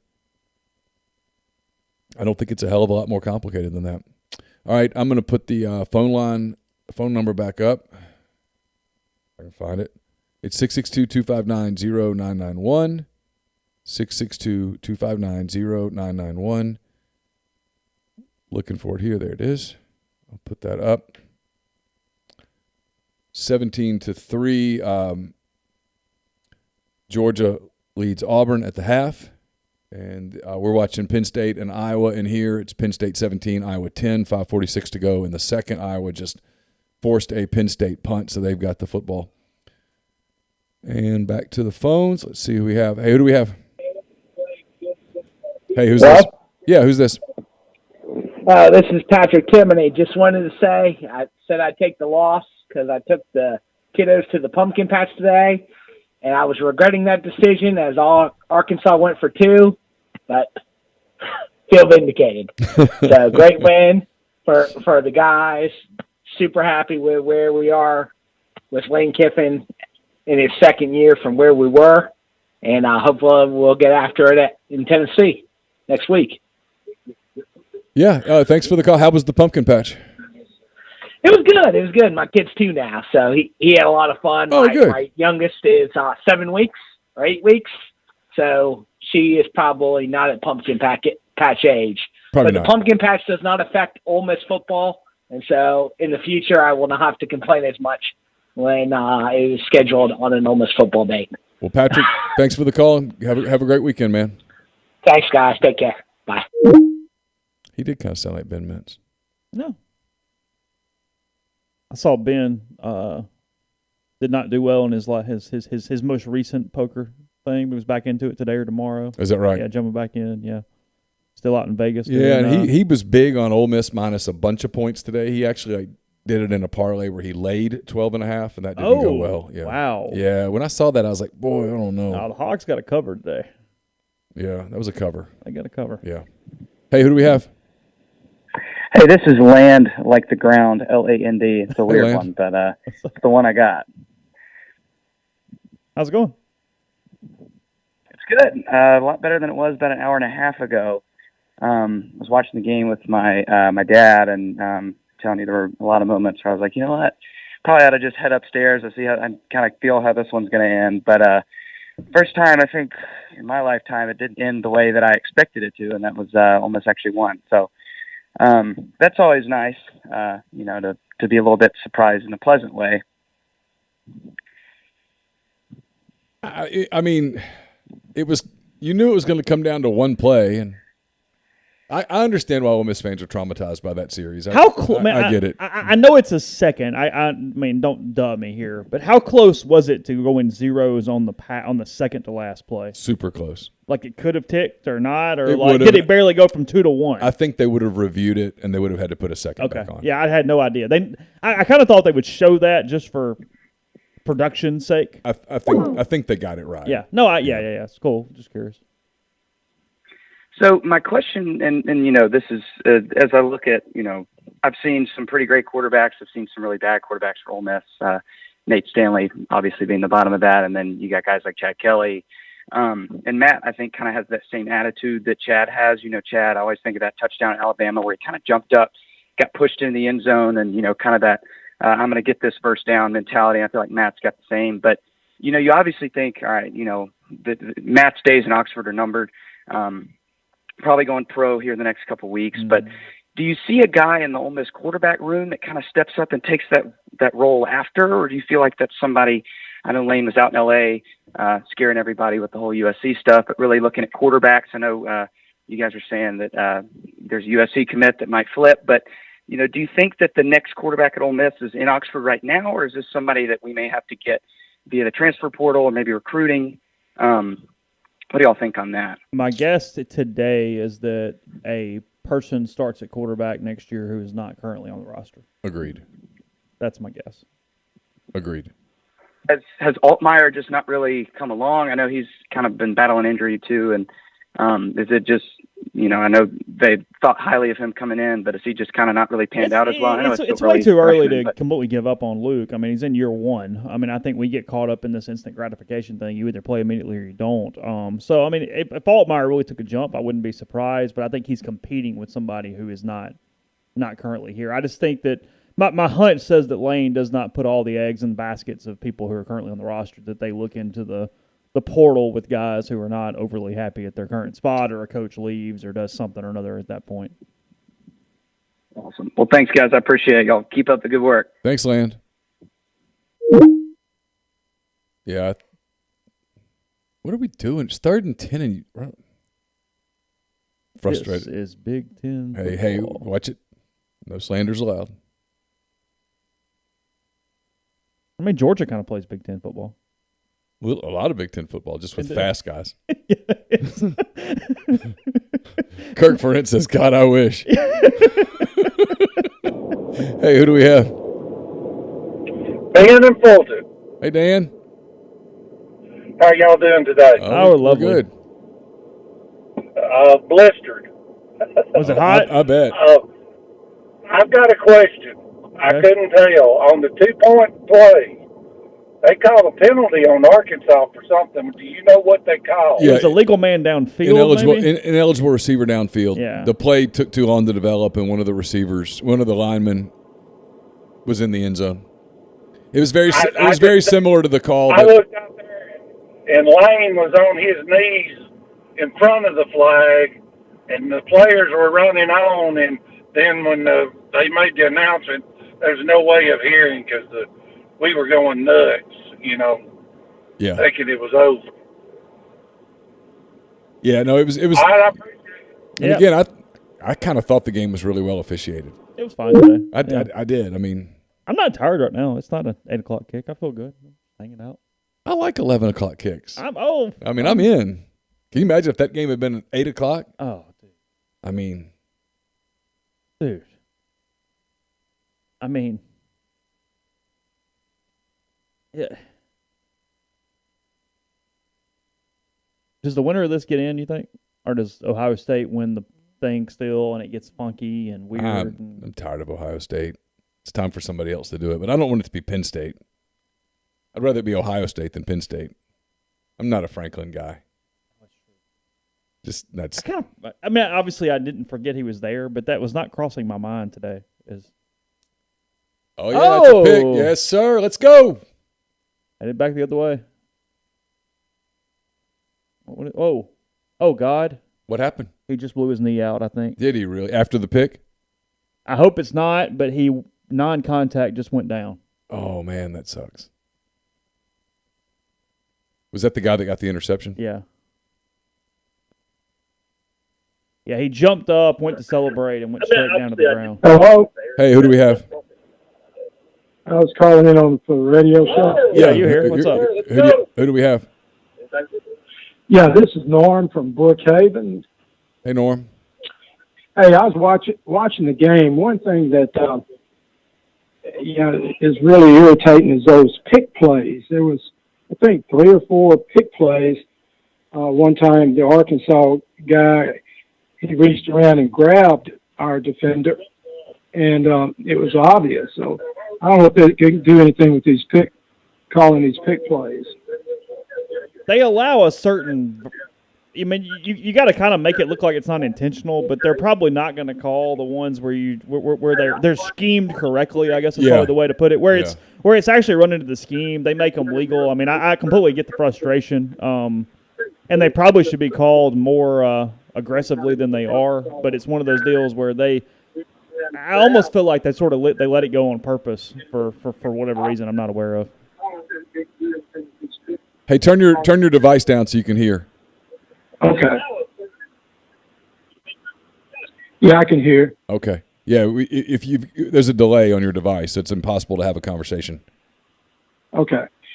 Yeah, well, it was a big play. I think Arkansas got a touchdown on the play, and I was just saying those pick plays seem like they need to try to do away with the pick plays the best they can. Yeah, they're gonna. That's what Chase was saying. They're gonna let them get away with it though, as long as you run it sort of by a scheme and you're not intentionally making it look like we're intentionally setting a pick. They're gonna let you do it. If it's just kind of a rub or something, you're gonna get away with it, and it's part of every offense's arsenal now. Well, the Arkansas guy did it seemed to me it was obvious. He even kind of threw his hands up in the air, and he kind of was smiling like he knew what he did, but they didn't call the flag. Anyway, thank you for your time. Appreciate what y'all do. Hotty toddy. Thank you. Thank you for the call. Appreciate it. Okay. Bye. Grind, how you feeling? Iowa's defense is going to have to score. Maybe Think so? twice. Yeah. They just can't move the football. You're not feeling good about it right now? No, Petrus is just kind of. It's almost halftime. They're going to regroup. Second half team. Yeah. Kirk Ferentz watched today's game and said, I'll take either one of them. Can you imagine, like, if Matt Corral played at Iowa, he would destroy the Big Ten. The game would slow down so much for him. Oh, my God. I mean, he would just be picking. Just, okay. Yeah, he would just.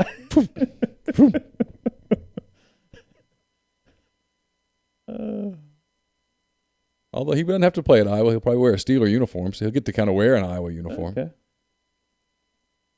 The Steelers, I don't think you let Matt Corral get past you. Snoop would be a good back in the Big Ten. Oh, yeah, he would. Can you imagine Henry Parrish in the Big Ten? Mm-hmm. He'd run for 400 yards a game. Hey, who do we have? Hey, it's Kinsley.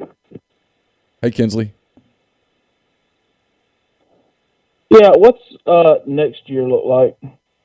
In what way? Well, without Corral, and I mean, we need more offensive line talent. Mm-hmm. Without Drummond? Sanders? No.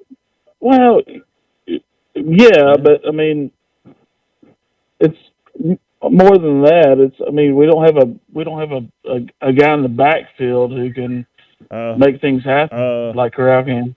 Oh, you mean quarterback? Say Neal's going to get really offended over there in a minute because Henry Parrish is not out of eligibility after this season. He's going to be back. No, look, I don't think the quarterback's on campus. We were talking about that with somebody else a minute ago. So we'll see what that looks like.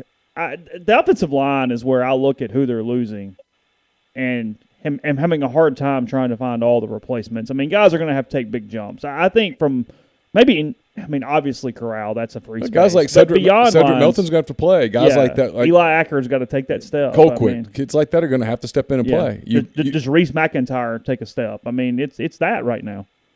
You know, as a second-year guy, does somebody like Tobias Braun look like they're a player down the road? The line, to me, the line is the biggest shuffle of the bunch. I think it's going to be ugly. All right, but I got to ask this because I can be a negative person, but I'm curious here. I'm curious here. Your team just played a dramatic football game that literally could have gone like either way. It was phenomenal entertainment. Ball in the air. Ball in the air at the end. I mean, the ball's in the air with the game on the line and 0 seconds left on the clock. If you're ESPN, you're like, yes, sir. You won. Why are you so down today? Look, I ran through my neighborhood with my shirt off and my hair on fire. Okay. And it was fantastic. And I look, there were curse words that were just echoed in the neighborhood, and I'm happy. Yeah, you're sobering up way too fast. My suggestion to you would be to enjoy. Go get a beer. Yeah, go get something. Speaking of, I'm about to go get one. If I got a beer, I would be on the floor. Well, but I think that it's only 4:50. That would be plenty of time to sober up. That would be better than worrying right now at 4:50 on a Saturday afternoon where your team won. That'd be than worrying about next year. There's a lot that will happen between now and next year. This is fantastic. I'm a fan, but I'm concerned about next year. I understand. Good grief. I understand. No, I'm just. We got plenty of time to figure it out. I mean, you could be. No, we don't. Why? What do you mean, why? Because who's in the backfield? We've got an NFL quarterback in the backfield. Yep. Go ahead. No, and we don't. Who's back there next year? Some dude somebody in the transfer somebody portal. who's not there today. Some version of Voodoo Tatum that comes out of nowhere and plays quarterback at Ole Miss next or year. some kid who's on the Ohio State roster right now. Like I don't know, like Jack Miller or something. Just pulling a name out of nowhere. They're just corrals out there everywhere. Is what you're Well, no, saying. I'm not Well, saying. you're not going to have a corral. I next literally year. said that earlier in the show that they're you better enjoy this. But if while you're it only going to lasts. be satisfied with seasons where a corral type is at quarterback, then it's going to be a difficult transition unless some things work out in a couple of years. And that guy plays. I mean, no guarantees there. You're going to go to Knoxville on Saturday with a legitimate chance to win what probably is going to be a really entertaining game. And if I told you that 2 years ago, you might not have believed me. So enjoy it. That's all I'm saying. No. That's fantastic. Yes, I'm there, and I love it. Last week was totally depressing because we weren't competitive.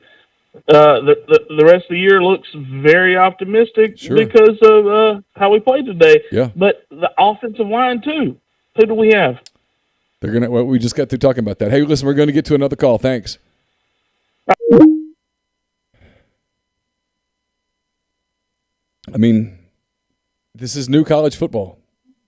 Rosters are going to change. Can you imagine what this show would have been if that 2-point conversion goes?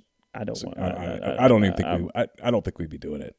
The power would have gone out. Yeah, just said, "Damn it, Spark! Son of a bitch! Look at that!"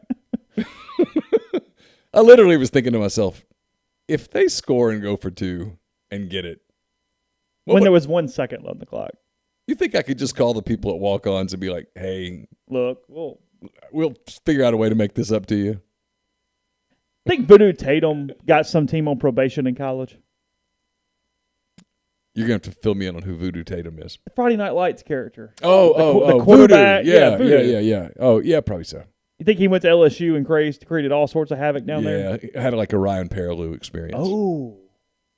Might be who he's based off of. Might be Ryan Perilou. Could be. That's interesting. Doors Rules says I wasn't going to watch if they got that 2-point conversion. Well, we weren't going to be talking, so. Yeah, I don't think there would have been anything to watch. I mean. It's a hell of a game. It was a hell of a football game. If you were sitting there in Topeka or something watching this going, I don't care who wins. That was a hell of a football game. Arkansas scored how many points in the second half? They had 14 at the half. It was 21-14 Ole Miss at the half, correct? Yeah, so 30-something in the 37 points in the second half and lost. It's the most points Ole Miss has ever scored against a ranked opponent, 52 points, and it's the most points Arkansas has ever scored in a loss. Yeah, if you had told Sam Pittman this morning, you're going to score 51 points. Oh, he would have said. He would have thought Ole Miss had somewhere in that vicinity too, though, because he went, "Oh crap, we're in a track. We got into a track that's meeting." True. Because there's no way he didn't think he was winning 51-20. No. So he probably went, "Whoa, that means this thing got psychotic." I mean, I think that's probably what he would have thought. Because look, I think today was a critical good game for Arkansas in that way, as they were able to do multiple things from a style standpoint. Shows you how college football has changed. Ole Miss's 7 overtime game against Arkansas in 2001. Yeah. After 7 overtimes, the score was 58-56. Yeah, that game was a sane game in regulation. Yeah, it was. I was thinking to myself, this game could get into the 80s if they play overtime. It was 17-17 at the end of regulation. Like if they kick it and it's 52-52, and then both teams score a couple of times, you start getting into 8 points, 16 points. You get up 72-70 for this thing. You're in the 80s before you know it. Yeah. Hey, Daniel Green, thanks very much. He says, played in a game like this and lost with a good defense in 2015, so be happy. Also, Chase, great job with the Voodoo Tatum reference. Thank you. I do what I can. TV show is better than the movie. I had Auburn, Georgia on, I thought. I guess I flipped back, being the Iowa fan that I am. Yeah. 17-3, Georgia over Auburn. 6:08 to go. Georgia going for the big strike, and And they're has going to it. get it. And that's your probably ball. it. That's it. Night. Sorry, Grind. Yeah. 30-20, Louisville over the Who's. You're not coming back 3 scores down on Georgia. I think so. Nah, no chance. That's a hell of a throw by Daniels. That's a good throw. Is he in? Is it Daniels? I think that was Daniels. Okay. Hey, who do we have? Hey, this is Marine Rebel from the board. Hey, Marine, how's it going? Oh, it's going pretty good. Is there any chance that Ole Miss, like in a game today, when you have a quarterback like Jefferson? I mean, don't get me wrong. Thank God we won. I mean, God knows I was biting my fingernails off until the end. But why didn't we bring more guys into the box and try to make Jefferson beat us with his arm? I mean, I wasn't here for the whole post game, but I was just curious about what you guys thought. I mean, I think it's because twofold. Jefferson is incredibly one-dimensional. Why didn't we bring more guys into the box to stop the run and make him beat us with his arm? Because he was kind of starting to beat you with his arm. And when you bring everybody in, you're giving 101 to Burks. Yeah, I mean, he was 25 of 35 for 326 and 3. I just don't know that holds up anymore. He's not good intermediate. He's pretty good short, and he's damn good long. But- He can't throw the intermediate ball. He threw some really good deep balls today. I don't think that narrative sticks on him anymore. Yeah, I guess, but I mean, I would have been willing to just try to stop the run. I mean, how many 100-yard rushers? I know we had 300-yard rushers against them. Arkansas only had one, but they had a bunch of guys in the 80s. Yeah, that. Traylon Smith had 130, 139. Yeah. Yeah, I was he's a good player, by the way. more excited to leave the house after the game was over that I didn't even look at the stats, but I didn't even know he had that many yards passing. But it seemed like a lot of those yards came on they came really good catches by their wide receivers. Well, they did, and that's what Kendall Browse was looking for was man-to-man matchups on Burks. And so if you put a bunch of people in the box and you try to bring too much pressure, you have to sacrifice the ability to play zone, which prevents you from being able to bracket. And I don't know who Ole Miss has that can go consistently cover Burks, and especially if the blitz doesn't get home, if the pressure doesn't get home, he shows you that he can make accurate throws down the field. I mean, yeah, those were spectacular catches, but the ball was there. I mean, you gotta. I mean, and he the threw. quarterback, you got to be able to put the ball somewhere where his wide receiver can make those catches. I understand that. He threw one deep ball that 84 dropped that would have been a touchdown. Ball hit 84 in the hands. Remember that early in the game? I think they went in and scored anyway. That's right. But that was a deep ball touchdown pass. It was a 50-yarder fairly early in the game when it was 7-6 Arkansas, I think. And they went ahead and scored, and so no one ever thought about it. But no, I'm not trying to be like the KJ Jefferson defender here, but after watching that game today, I don't think the narrative that he's one-dimensional holds up anymore. I don't think it works. I've watched him now against Texas and against Texas A&M and now against Ole Miss. Hit deep balls down the field and punish defenses for not getting home, and I'm kind of done with that narrative. And not trying to be. I don't want to be like defensive of him, but I guess in my mind, I would have tried to make him throw the ball even more than he did this game. But yeah, I mean, after hearing the stats, I guess they did the right thing. I mean, there's a reason that they get paid what they do to coach football, and I'm an aircraft mechanic over here in Georgia. So yeah, I mean, you take away the desperation throw at the end of the first half that gets picked, and he's 25 of 34 for 326 and 3. I mean, those are again. I go back to what I've been saying all along today, which is those are winning numbers. If you had told Sam Pittman and Kendall Browse before the game that KJ was going to throw for 326 and 3, they'd have signed up. They'd have signed up for that. One other thing before I let you guys go. Mm-hmm. I mean, we saw, and this has been driving me crazy basically the whole year, but we saw what Snoop Connor can do with the ball in his hand. Do y'all think that Snoop is going to get the ball more? Because we've seen him in the second half all year long. And to me, and maybe I'm just not a very intelligent football guy like Pete DeWeese and all these other guys, but Snoop seems like the most legitimate NFL back we have right now. I mean, even above Parrish. And I know Neal has a love affair. Hey, but let me say something about Parrish. Let me say something. Hold on. Connor can run the ball better than let me the tell other you two that we have. But let me tell you what Parrish does better than Connor, and it's not particularly close. Is Parrish helps protect number 2 better than Connor does. Parrish is really good in pass pro.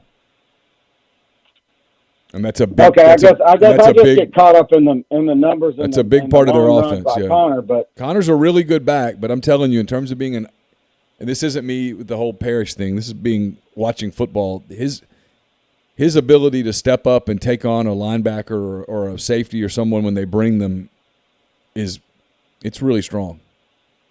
Now, do you think that's just because Snoop doesn't see it like Parrish? I have no idea. Or way beyond me now. Parrish has that instinct of, okay, the guy's coming here. Yeah, I don't know the answer to that. Okay, I was just curious. All right, man. Thank you. Thanks, guys. I appreciate everything you guys do, and I've been a member of the board for going on 17 years now. So well, thank you. I'll keep it up. Thank you. Appreciate you. I'm really kind of pissed at Vanderbilt not covering today. Yeah, I'm just kind of.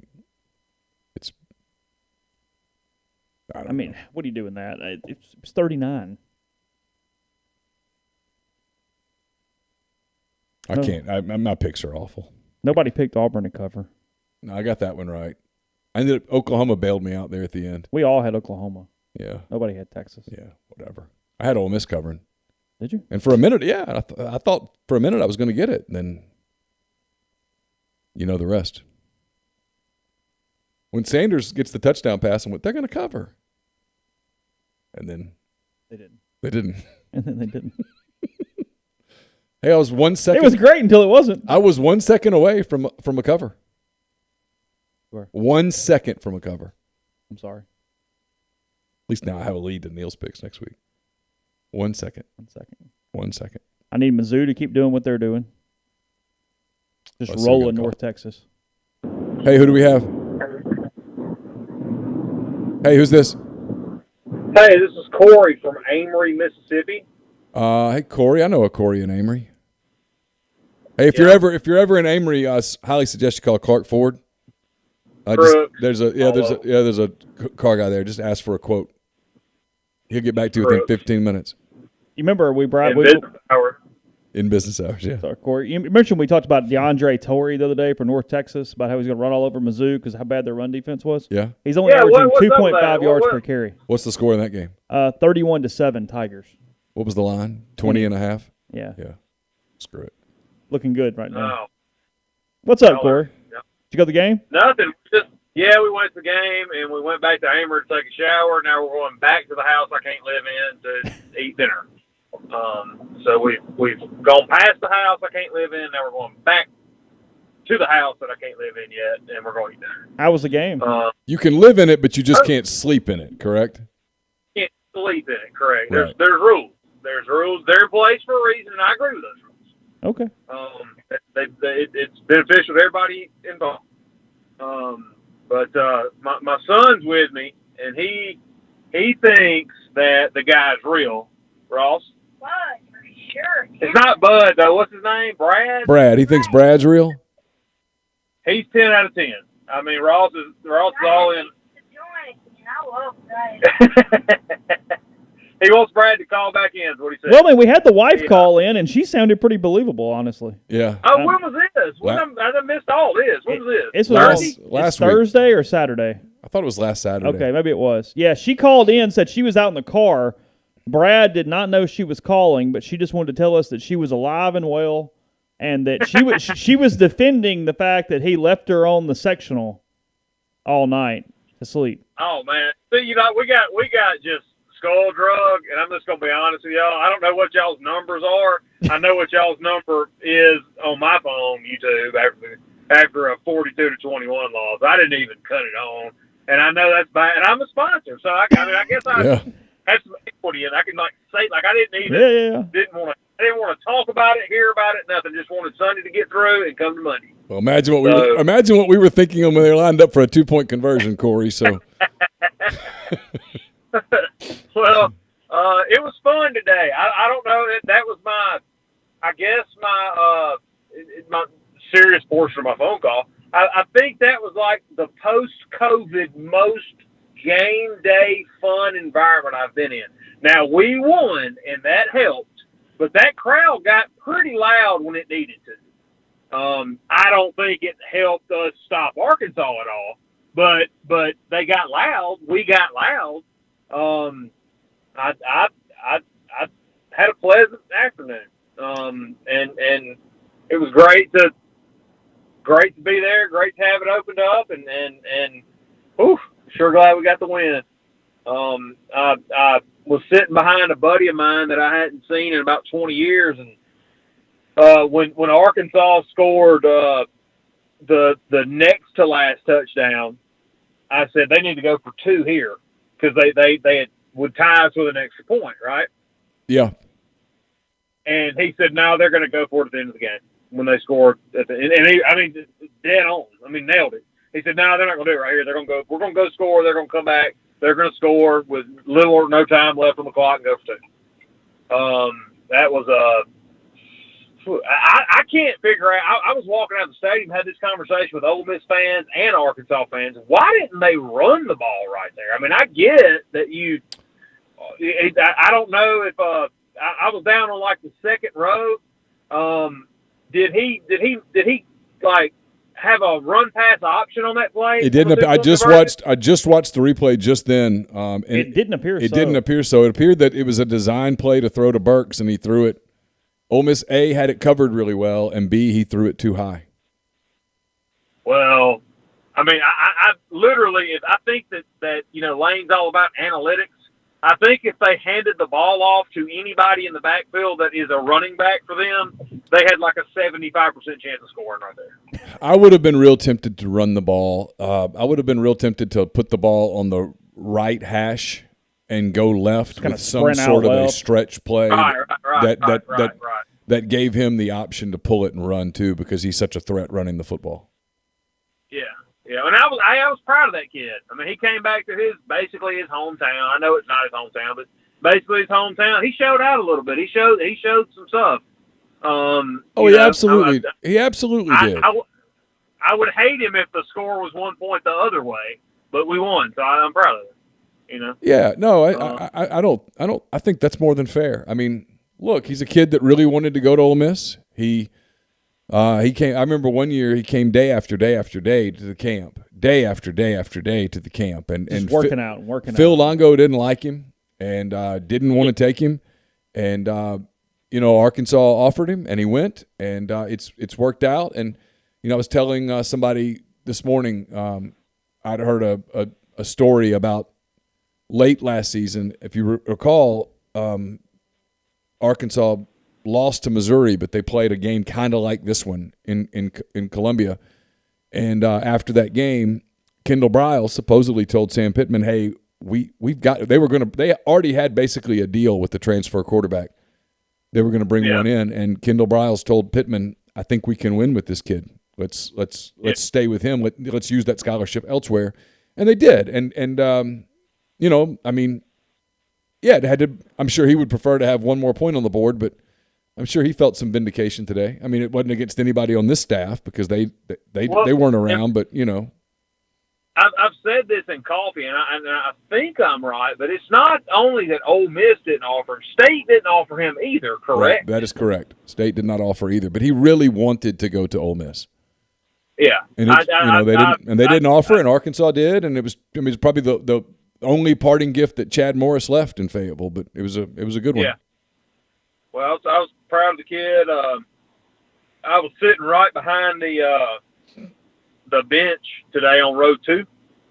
I don't know what Chance Campbell. I don't know what he is made out of. But they threw smelling salts at him, and he took them and threw them on the ground. So I don't need those, and went back in the game. I think we just lost Corey, but yeah. You still? I remember the play, but Chance, I think, got knocked out and stayed in the game. I don't know that for sure or not. And I'm not spreading any rumors. No, I'm looking forward to talking to him on Monday to kind of get an idea of what happened, because he came back in awfully quickly and right. You know, he's tough as nails, and he's.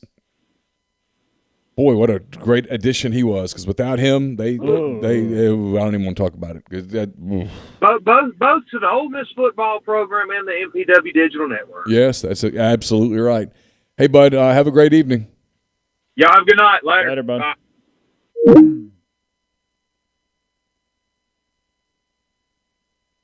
Yeah, he's a difference maker on a defense that needs difference makers. I'll be interested to hear what his thoughts are. I mean, he might tell you that, hey, look, they're really good. They're hard to stop. Mm-hmm. And they are. Well, I mean, they put up 40 on Texas. I mean, it's not like look, and they were going to put up a bunch more on A&M, but Jefferson got hurt. Mm-hmm. They were about to blow them out, and they put up 40 against Texas. And people go, well, Texas didn't have their quarterbacks don't play defense. They're good. Their game with Auburn next week will be a hell of a game. I mean, Auburn is hanging in. They're not going to win the football game, but no, Auburn's good. Ole Miss's game at Auburn's going to be a hell of a football game. Hey, who do we have? Hey, this is Jack. Hey, Jack. How's it going, guys? Great. I was at the game today, had a little scenario, want to get y'all's take on it. So, first of all, I left Florida this morning at 3:30, got to the stadium about 11:20, had not eaten, was kind of jittery from coffee.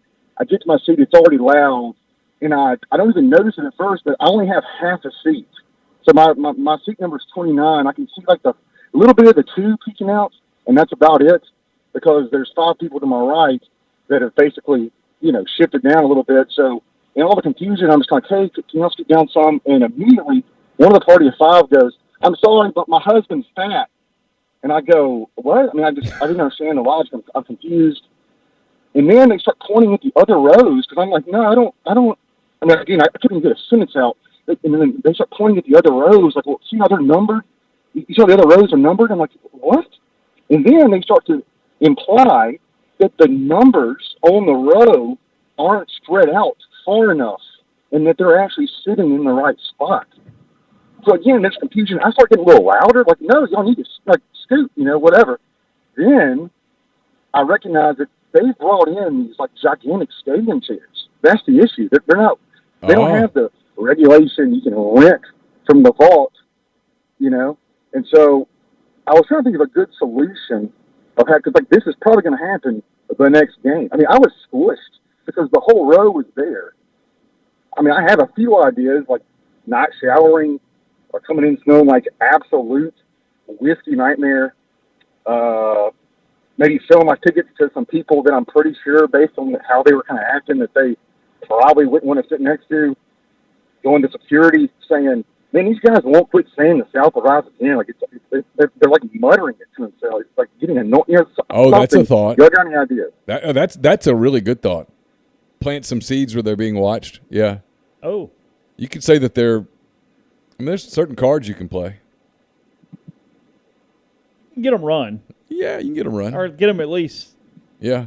Uneasy about and these were all like kind of old. I mean, this is like middle. I don't want to say middle aged. I mean, this is kind of like probably early 60s. The guy next to me was probably in his early 70s. So I mean, I'm not going to try to pick a fight. I mean, eventually I was getting loud and being kind of smart ass, just saying like, look, I didn't buy half a seat. No, you bought a seat. It's like on an airplane where people are like, oh, come on, be nice. I'm like, no, if you're too big to fit in one seat, you should buy 2 seats. My husband's fat. I'm sorry. Well, I mean, maybe he doesn't. How is that your problem? That's not your fault. I know. So how was the rest of the experience? Well, I mean, I was squished. The person sitting next to me, she kept looking over at me with a scowl. She was, and again, this lady is like, I'm not kidding you, early 70s. She was doing that whole man spreading thing. She was doing it with her elbows. to where she was like basically poking me with her elbow. Kept trying to kind of get leverage so that way. So, I mean, again, I'm not going to start knocking elbows with a early 70s lady. I mean, like, who's going to look bad in that scenario when it's on, caught on the cell phone footage? Yeah. Me. Yeah. Yeah, you can't do that. Anyway. You can't fight. Yeah, no. But see, this is when we sometimes miss being at the stadium, and that's the stuff that I don't miss. Not that would happen in the press box, definitely not. Well, and also then it's like, golly, I wish I had more money because I would just sit in the club level somewhere. Then this wouldn't be an issue. Then I just have to worry about other issues, but at least I could sit and not have to worry about some person coming up with the craziest excuses as to why they have to sit halfway in my seat. It's the little things. The game was great. I'm not trying to have a horrible time or a horrible day, but it was quite comical looking back at it. What part of Florida did you leave at 3:30 this morning? Destin. Okay. Are you driving back to Destin now? Played the Lynx. No, I'm actually headed to Memphis. I was down there for some work stuff and had a great time and didn't play so well at the Lynx, but otherwise the trip was great. The game was great. I just had a little run-in with a party of 5. And I'm thinking maybe just selling those tickets and sitting somewhere else just to avoid that. Because we're talking about this is 10 minutes into not even 10 minutes, it's like 4 minutes into the first quarter, and we're already exchanging words loudly. Oh, yeah. Yeah, you might want to figure out something different for that LSU game in 2 weeks. Oh, gosh, dog, yeah, especially if it's a late game. Because they were definitely cranking some beers, when I arrived. Yeah. I mean, they had a few, like the cans were on the ground. And it doesn't bother me. I mean, my goodness, I love a good Everclear shot here and there, but I mean, they're already been kind of tanking it a little bit. Anywho. Lydia has a good point in the stream. I wonder what would have happened if you had a chair back that you were installing yourself on the seat, because at that point they have to move. You have to have enough room to get your chair in. Oh, that's the solution. Yeah. Lydia's right. Get a chair back, and then when you can't fit it on there, that's when you go to the security and go, hey, I've got. This is my seat. I'm legally allowed this much room for this particular chair. Make sure you get one that's standard. Does that work? Do they not install it for you, or do you have to show up with it and they just have like a little frame there? Yeah, I don't know the answer to that. That might be worth a phone call to Ole Miss to find out. Right. Well, safe travels, Jack. And also, appreciate it, guys. Thanks for all y'all do. Bye. See ya.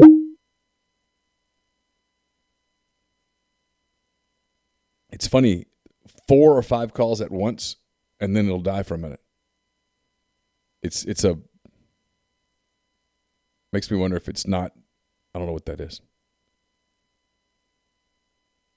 She says we'll bring them to make boundaries for our kids and the people around us. Yeah, that's smart.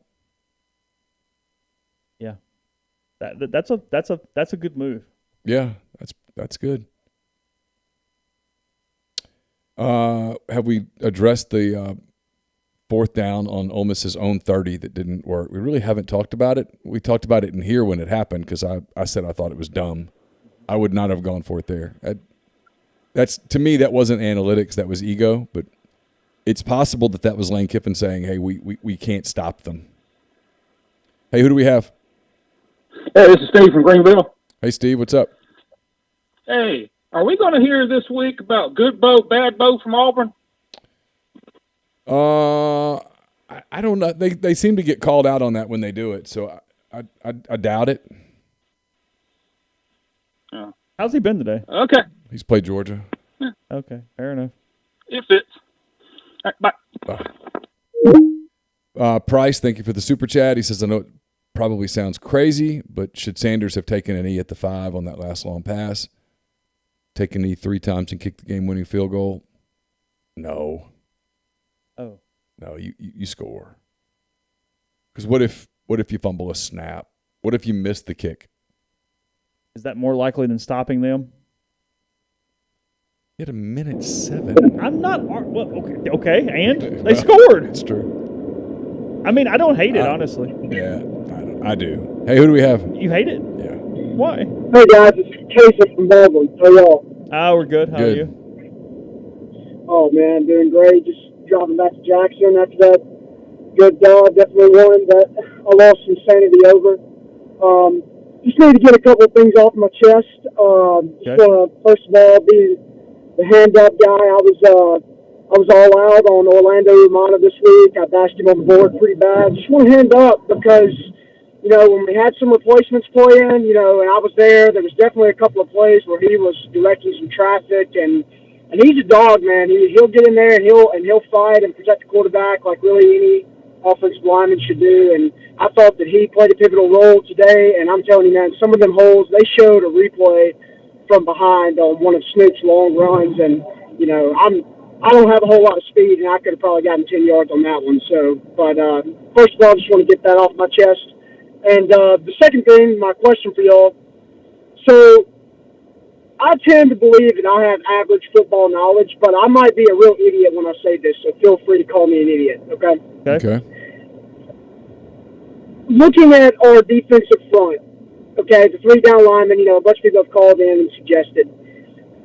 Is at some point, you know, with a team maybe that's kind of one-dimensional, I agree wholeheartedly that Arkansas is not one-dimensional, but if we played a team that kind of seems that way, is it not worth just to have another body that has to be blocked, even if it's Hal Northern there on the front line? I understand that's taking a playmaker away from the secondary, but if it's somebody that still is not very talented, they still have to assign to block that person and put a body on them. Does the lack of talent that person brings outweigh having to do that, or what do y'all think on that? I mean, the problem is that today he was able to get to the air as well. Yeah, no, which is why I said, you know, if you're playing a team that can do it both ways for sure. But just saying, like, if we played, you know, like if Bo Nix came out and he was having like just one of those days, and Tank Bigsby was just, you know, killing us, because you know that's really the game that I look at now. Be like, man, Tank's just going to watch the film on us and be like, man, let's have a day, and Hunter too. But I just feel like that if you put another guy down there, that it at least makes them block somebody else. It's just a body there, if that makes sense. But well, somebody played one-dimensional, sure. I mean, yeah, the problem with Ole Miss right now is that Jamon Gordon hadn't been very good, and they still have a lot of options to go to that spot. I mean, the Tisdale was hurt. I mean, there's just stuff. I mean, frankly, it's a depth issue. I mean, I think they'd like to in a lot of ways. There's just nobody literally to put there. Right. Yeah. I do think I try to, you know, calm myself down, and I got mad at DJ a couple of times, said guys around me, but I mean it really is just a Jimmy and Joe's issue, you know, because I mean we see this, you know, with Arkansas and Alabama, they're able to do this because they have the defensive linemen to do it. So it's just something, you know, just gonna have to recruit better. So, but just want to get y'all's thoughts on that. Yep. But guys, I appreciate it. I'm gonna hang up. Appreciate this and everything y'all do. Thank you. Appreciate it. The FTP just delivered all the video. I was trying to kind of work with that a little bit. Let's see what we have here.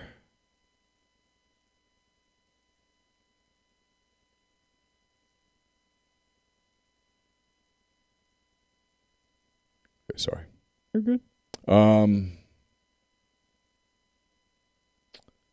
have no idea how long Kiffin is or anything. You want to hear from Kiffin, or up to you? Okay. Anybody in the street? Sometimes that disrupts the show. It doesn't matter. We've been going for a little while. Yeah, 2:15-ish. Yeah, I thought Umana played his best game in an Ole Miss uniform. He was actually pretty good. Yeah, he was good. They played well without Warren. I mean, they ran for 3 bills. Yeah. Malone's not ready to play. That's why he's not playing. Matthew, I did wings from LB's yesterday. Air fry. I smoked them and then put them in the air fryer. Fantastic. When do you season during it? Before they go on the smoker. Okay. And that's it? Yeah. Okay. All right, they do want to hear from Kiffin. All right, I got to create that, so everybody hang tight. Got to create a scene. I need to say make a scene, right? That would sound better. All right, so you see me now. It's just because I've got to pull this download file. There's Lane right there. All right, so 52-51. great outcome that we won,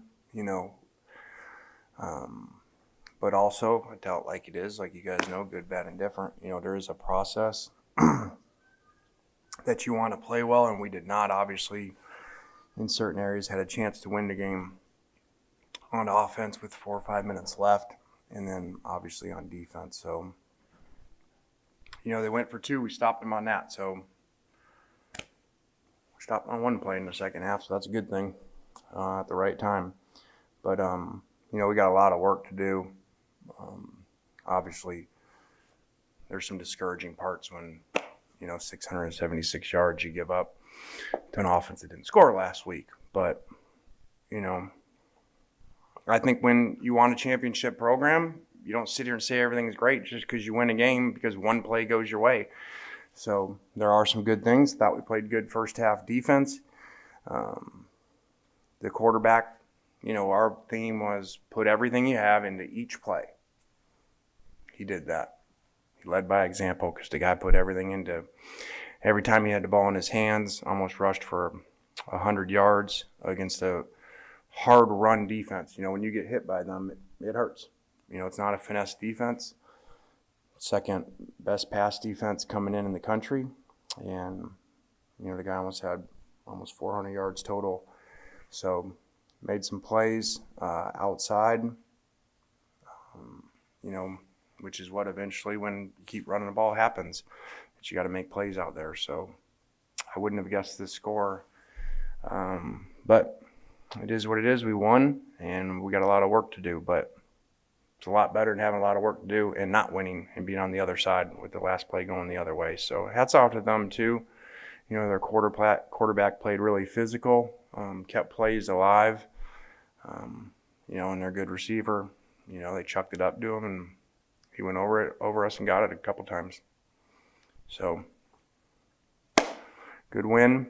Let's go back and get better and get healthy, too. We played without 3 offensive starters, and tailback, the left guard, and the receiver were all out, and Springer was still out, who is obviously a key to our defense and the scheme that we play. So, questions?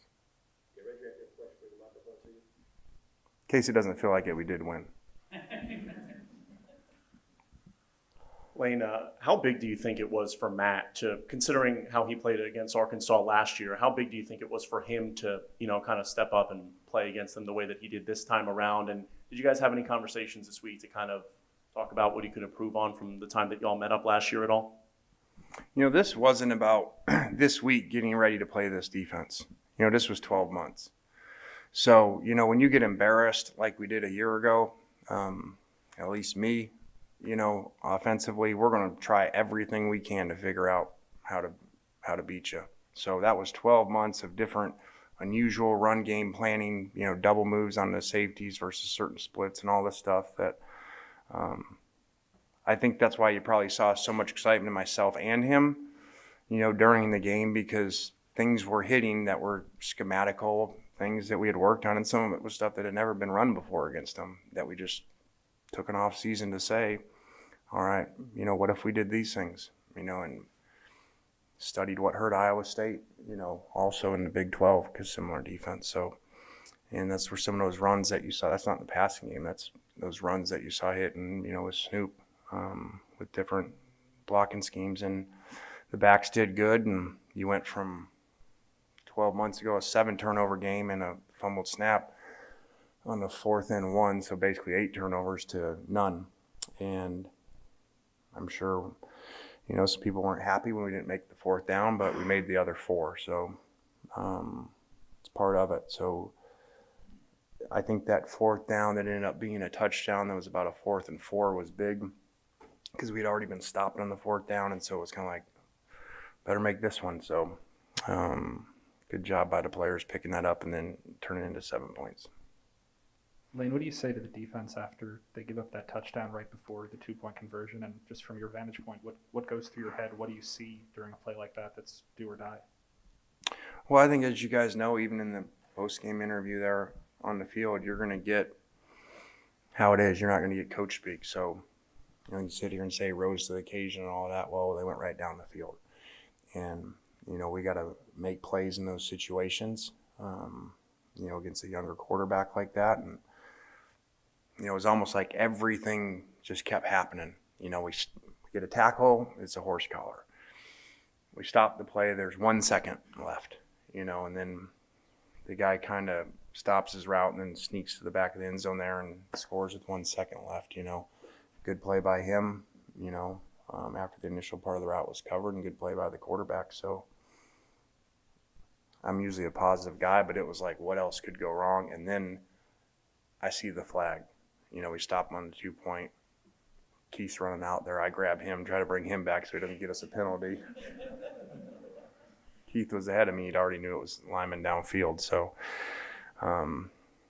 it'll probably be one of those things that you're so close to losing. And I felt like what was going to happen is it wasn't going to go down to 2 points. So at least we were going to be in control offensively, and felt like we still had some plays, we could win in overtime. So then when it went to 2 point with no time left, then you're like, we got no control offensively. Like, this is out of our hands. So it got a little scary there. Lane Snoop had some huge touchdown runs in the second half, kind of unleashed himself on that defense. Just your impressions of what you saw from him this afternoon. Great job, as he's done whenever he gets his opportunities. My assistant, Megan, has a sign already up, Snoop, because she's been saying for 2 weeks we don't play him enough. And so when I walked in, the sign was already up on my door, Snoop. So she's happy. But I think as you look at this, what's unique versus a very tough defense that's very physical, you've got 6 yards total of lost rushing, on 80, 30, 45, 47 rush attempts. So, that you got to do that because you got to get the 3rd and 4th downs close against them. Otherwise, you're going to deal and drop 8 all day. So you got to be efficient like that. On the last offensive drive, in a situation like that, how do you balance having 67 or so seconds left with just trying to score in any opportunity you get? Well, you're talking about after the long catch? Yeah. Well, when we slow down in short yardage and goal line, have you seen what happens? Like the 4th and 1. So if we can't go fast, it gets a lot harder because they get to line up, cleats in the grass, they blitz everybody. So it's why you see us go fast when a big play, and usually it walks in like that. So you can't risk that, And it wasn't like it was going to a 3-point game. It's going to a 7. So you would sure like to think with 51 seconds, we could stop them. Just some strange stats in the game. 8 for 8. They go 8 for 8 in the red zone. We go 3 for 3 and we win. So unusual. We'll take it. You said last week you thought the run-stopping issues weren't exactly schematic just now after 2 straight games where teams ran well against you. Just kind of what is your feeling about the run defense? Well, that kind of says that there's a schematical issue because they do the same thing, and there was 674 yards rushing in the game. So, both teams did a good job running the ball. Both quarterbacks ran the ball well. To add on to that, both quarterbacks almost had, looks like 100 yards rushing each. So, and we need to get better, play better, and, having Springer back is the key. That's the key guy, like their number 1 is, on their defense. Lane, you mentioned how you guys ran the ball well, but between Henry and Matt and Snoop, they combined for 315 yards and 5 touchdowns. I mean, pretty dominant outing there. What impressed you the most about the approach offensively in the run game today? Well, I think the assistant coaches did a really good job. Like I said, this was a 12-month, figure it out, because they're going to stay and give you some issues in the passing game, and they're hard to run between the tackles. And they're better this year than a year ago because they got 3 transfer defensive linemen, that they got to start for them. So I just thought the coaches did a really good job of unusual runs that attack the 4 eyes where they play them, and gave them some run fit issues and went and blocked that number 1 who comes down all the time with the slot at times. So, and the players executed it well. And the last one you mentioned, you guys have to play better and defensively, giving up a over 50. What's kind of like the biggest thing that stuck out to you on the sideline that you think you guys need to improve on defensively moving forward? Well, they're going to throw the ball to Burks, especially once they go down by 7, and it was frustrating because we would work our way down there and then they would just throw a jump ball to him, 2 times in a row, 2 plays in a row. So, our play at corner was not good in the run game or the pass game. So we've got to play better outside there. We've got some older players out there that need to play better. Last question. Just out of curiosity, would you have gone for 2 in that situation that Sam went to? I know you like the analytics. Just what do you think about that situation? Yeah, so as you guys know, we go through all that and constantly it's moving through the game. And so before you're at home, you're a slight favorite. So analytics will tell you to kick, and more plays, you're supposed to be better. That's analytics. You're underdog. You go for 2, like maybe what they were thinking, especially in a high-scoring game. We had used our 2-point play. We have others, but we had used the one we liked the most. So I had actually said about halfway through the 4th, we're just going to kick and get into overtime and, let the quarterback keep finding a way to score.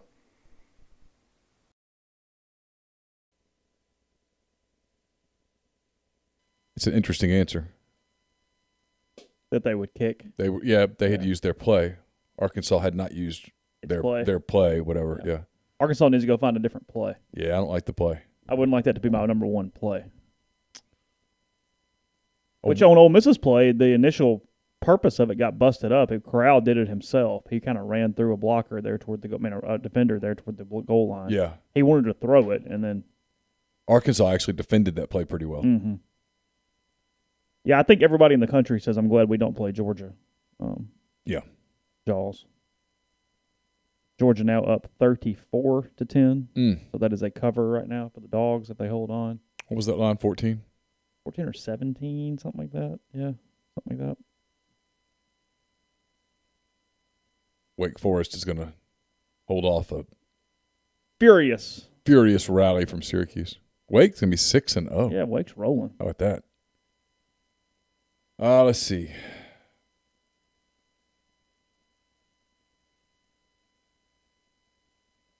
Yeah, I think Georgia's the best team in the country, but Ole Miss has had 600 or more yards 7 times in Kiffin's 15 games. So essentially it's a coin flip whether or not they have 600 total yards.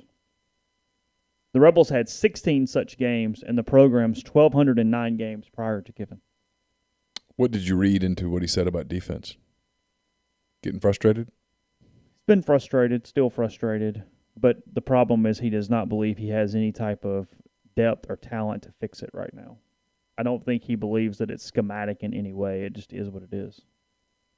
What I think. Yeah, he sort of defended the scheme. He did call out corners, which might explain why Miles Battle went from not playing to playing. Yeah, that's fair. Thank you, Paul, for the super chat. He says, "Love your work. Keep it up. We will certainly try." Yeah, if you're beating Georgia, you better bring your lunch. You better bring multiple lunches because they're going to steal a few of them. I mean, if you want to eat. I mean, Auburn did scored on them on the ground.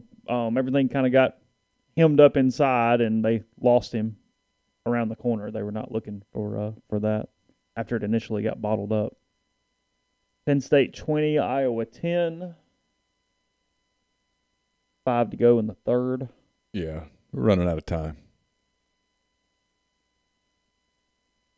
Probably still going to go under. What was the over-under on that game? Oh, wait, they're saying that Lane said he did. They do have a schematic issue. Oh, he did? Oh, I did not hear that. Yeah, I didn't. I wasn't listening to the entire thing. I'll have to sit down and listen to it. Yeah, Georgia has their lunch catered. After they steal your lunch, they have theirs catered in. And they just, when someone goes, "Do you want a receipt?" They say, "Nah." What's our night game of interest? LSU, Kentucky. For me. Okay. I want to see it. I want to see what happens with LSU if they lose. Did North Carolina lose today?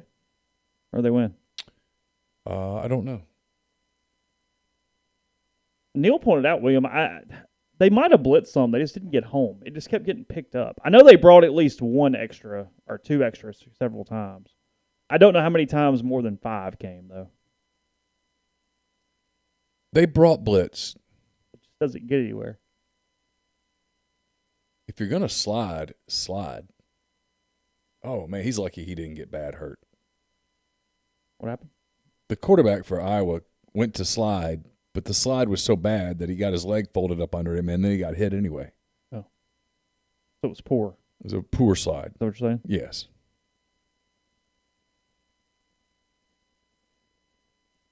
Yeah, what else do we have tonight? I mean, that's fine. You interested in Michigan, Nebraska at all? Yeah, just because I heard a lot of people kind of pick Nebraska to pull off an upset today. Okay. Hey, who do we have? It's Matt from Oxford. Hey, Matt. Hey, Matt. So, Neal, I really want your honest opinion. Okay. What happens if Kentucky beats LSU by 30 points? I think that would be it. I think it comes tonight. Yeah. Or does it get the end of the year? No, I don't. I think him getting the end of the year is far from a certainty. I think it would come down to what sort of exit plan they have for the rest of the season. I think it would come down to, are they willing to essentially punt the rest of the season? I think it would come down to, how concerned are they about multiple people leaving in the transfer portal after the season? It's a complicated. Oh, I hadn't even thought about that. That's a good point. It's a complicated deal for them. Because I think if it weren't complicated, I have no doubt that they would already have cut ties with him. The decision to move on from him, in my opinion, and this is pretty informed, has already been made. He won't be their coach next year. And I think they'd like to go ahead and do it. But, the things that I don't know, for example, is like, is there someone on the staff that you could promote to be the head coach who could, sort of solidify it enough to get through the season without there being carnage?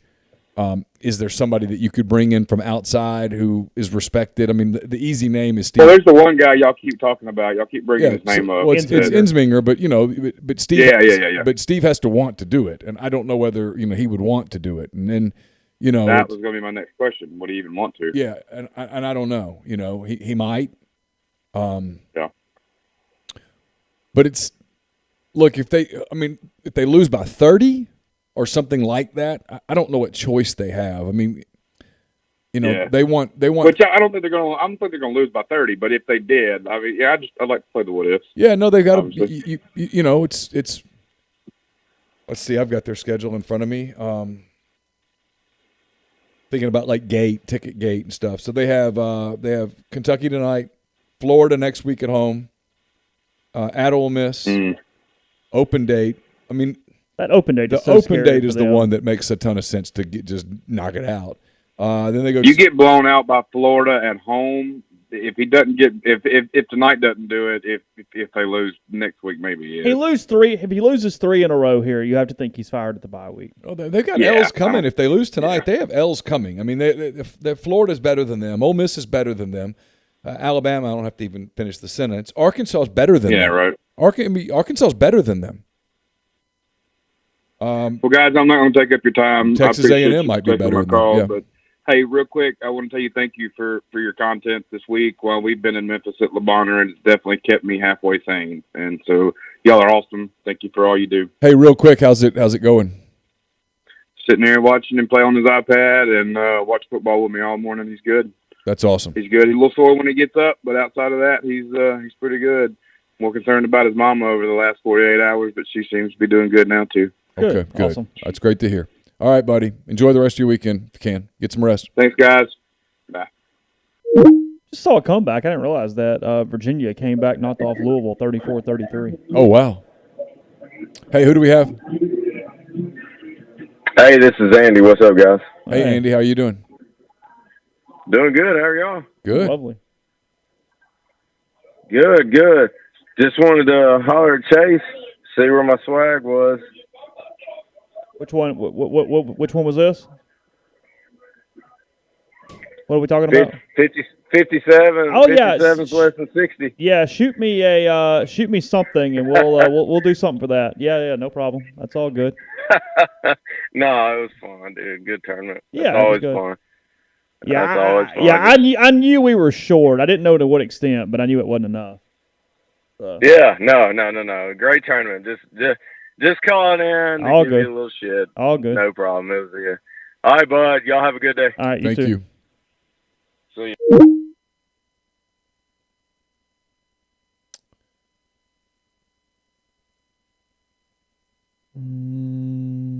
Did you ever find out about North Carolina? No. And I'm totally out of touch with what else has happened in the world. Yeah, I was looking at other games tonight. There's not much. Florida State pounding North Carolina 35-17 with 2:50 to go. So Longo about to fall to 3-3 on the season with Sam Howell at quarterback. That does not feel ideal. Missouri and North Texas both just scoring points now. Still has very much a chance for a North Texas cover, though. It is not over. Was downloading some photos. 40-14, Mizzou leads North Texas. 9 to go. So we just need one North Texas one TD. Score will do good. It. Yep. 4:14 to go in Auburn. 34-10. Georgia with the ball. 3rd and 8. That Penn State-Iowa game feels very slow. And I mean game time. And Iowa got a field goal, so it's just back to a one-score game. Yeah. Got a new photo of Chance Campbell sacking K.J. Jefferson, the one sack of the game. Had multiple shots of it. Okay. Now 35-25 now, Florida State, North Carolina.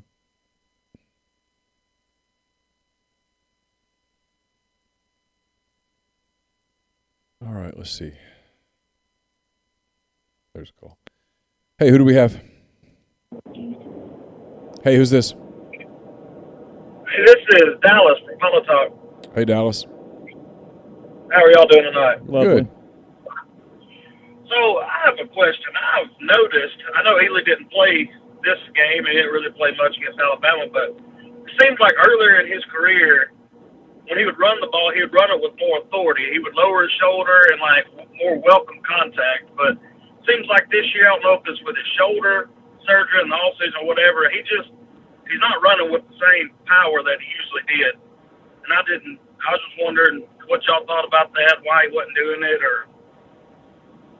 It's anecdotal, but I have felt like he's been more tentative. I feel like there's been frankly, that might be some of the what at least comes off as frustration from the staff. I mean, they haven't necessarily said that in those words. They mentioned what they mentioned last week during the press conference, or 2 weeks ago, I guess it was. But yeah, it looks and feels different, and I think snap counts are relevant to that. So we're talking about at the very front of the show.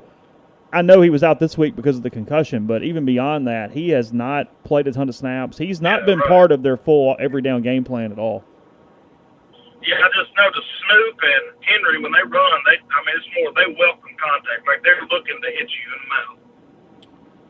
Yeah, I mean, he got hurt against Alabama, and so maybe that took him out because he had played well against Tulane, and then I don't know. Yeah. I'll tell you this. I mean, I told Chase this during the game when both Parrish and Connor were so effective running the ball, and then you even saw a little bit of Bullock today. I said this is the time that if they've really been flirting with the idea of putting Ely in the slot, now's the time. Oh, absolutely. I'm in the fan club with you on Parrish. I think he's going to be very special. I think we got a special player in him. Yeah, he had some big runs in the first part of that game that kind of kept chains moving and let them sort of get established a little bit. And I thought he was big today. I mean, and the numbers bear that out.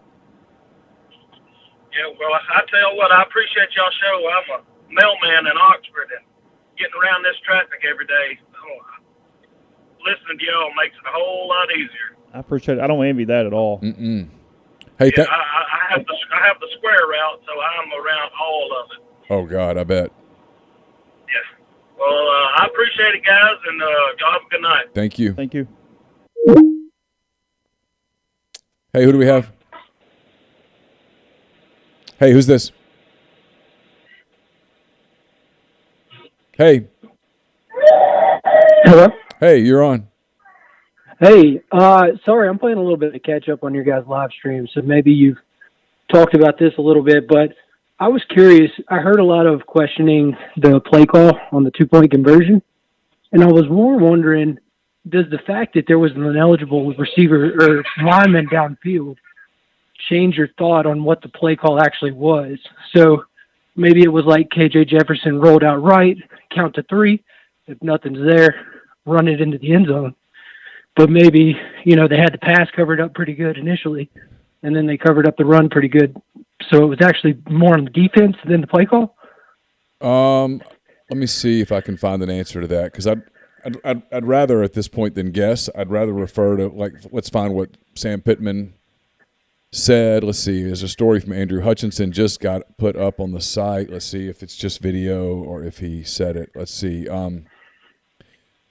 All right, so this is Sam Pittman talking about the decision. He says, going down to that – you still there? Okay. Going down to that last one. Yeah, I'm still here. Yeah, he says, going down to that last one, I told the offense that if we score with little time left on the clock, we're going to try to win the game. And while I wish the outcome was different, I'd do it again. He says, I'm looking to see what the play is. See, Pittman says they thought the shovel pass would be there, but Sam Williams and Tavius Robinson got pressure on the play, and as KJ Jefferson said, they muddied that option. With 2 players in his face, he had to throw up a prayer, and it went over Burks' head. This is a quote from KJ Jefferson. He says, they came out in a different package than what we were expecting. They played coverage to the play. We were thinking they were going to play they played coverage to the play we were thinking they were going to play man to. In other words, they played zone instead of man. Arkansas expected man and got zone. He says they just played great coverage on the back end. I tried to get one of my guys a play, just throw it and let them make a play. So basically, the play was just broken. Yeah, it really was a pass play all along. Yeah, I thought it was a shovel pass. I thought maybe it was like a – yeah, okay. And then Pittman says, I thought he overthrew it, to be honest with you, when it was in the air.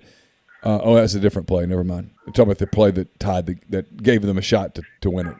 So, yeah, it was just Ole Miss defended the play well.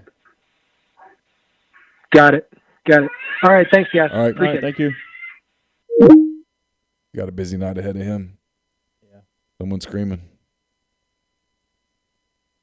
Georgia got Kentucky up next, then Florida, Missouri, Tennessee, and then Charleston Southern. That'll be the big one. That's the big one.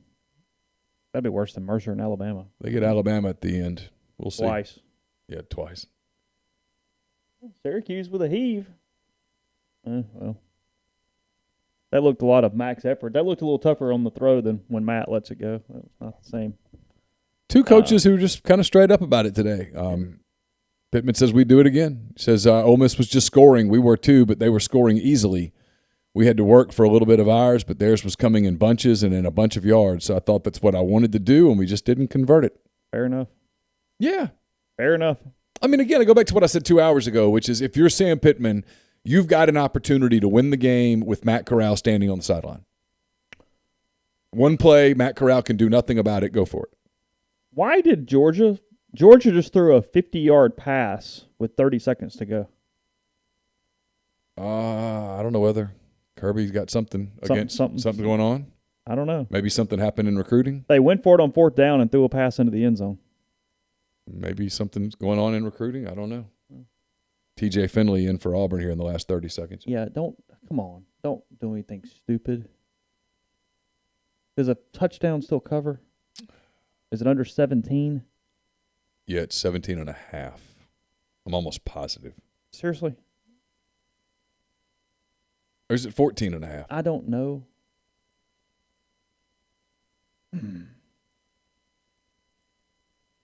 I don't remember. Let's see. Yeah, UMass beat up UConn pretty good today. Hey, who do we have? Caller? I don't think you got anybody on. There we go. Hey, who do we have? I know what you're thinking. Did I shave my head? Yeah. Hey, you're on. Hey, turn your device down.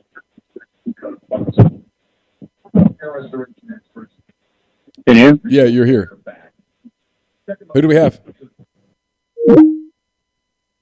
We're getting into the liquor portion of the night. Yeah. The game's been over for a little while. They've had a minute. Auburn called timeout after the third down play to get the ball back.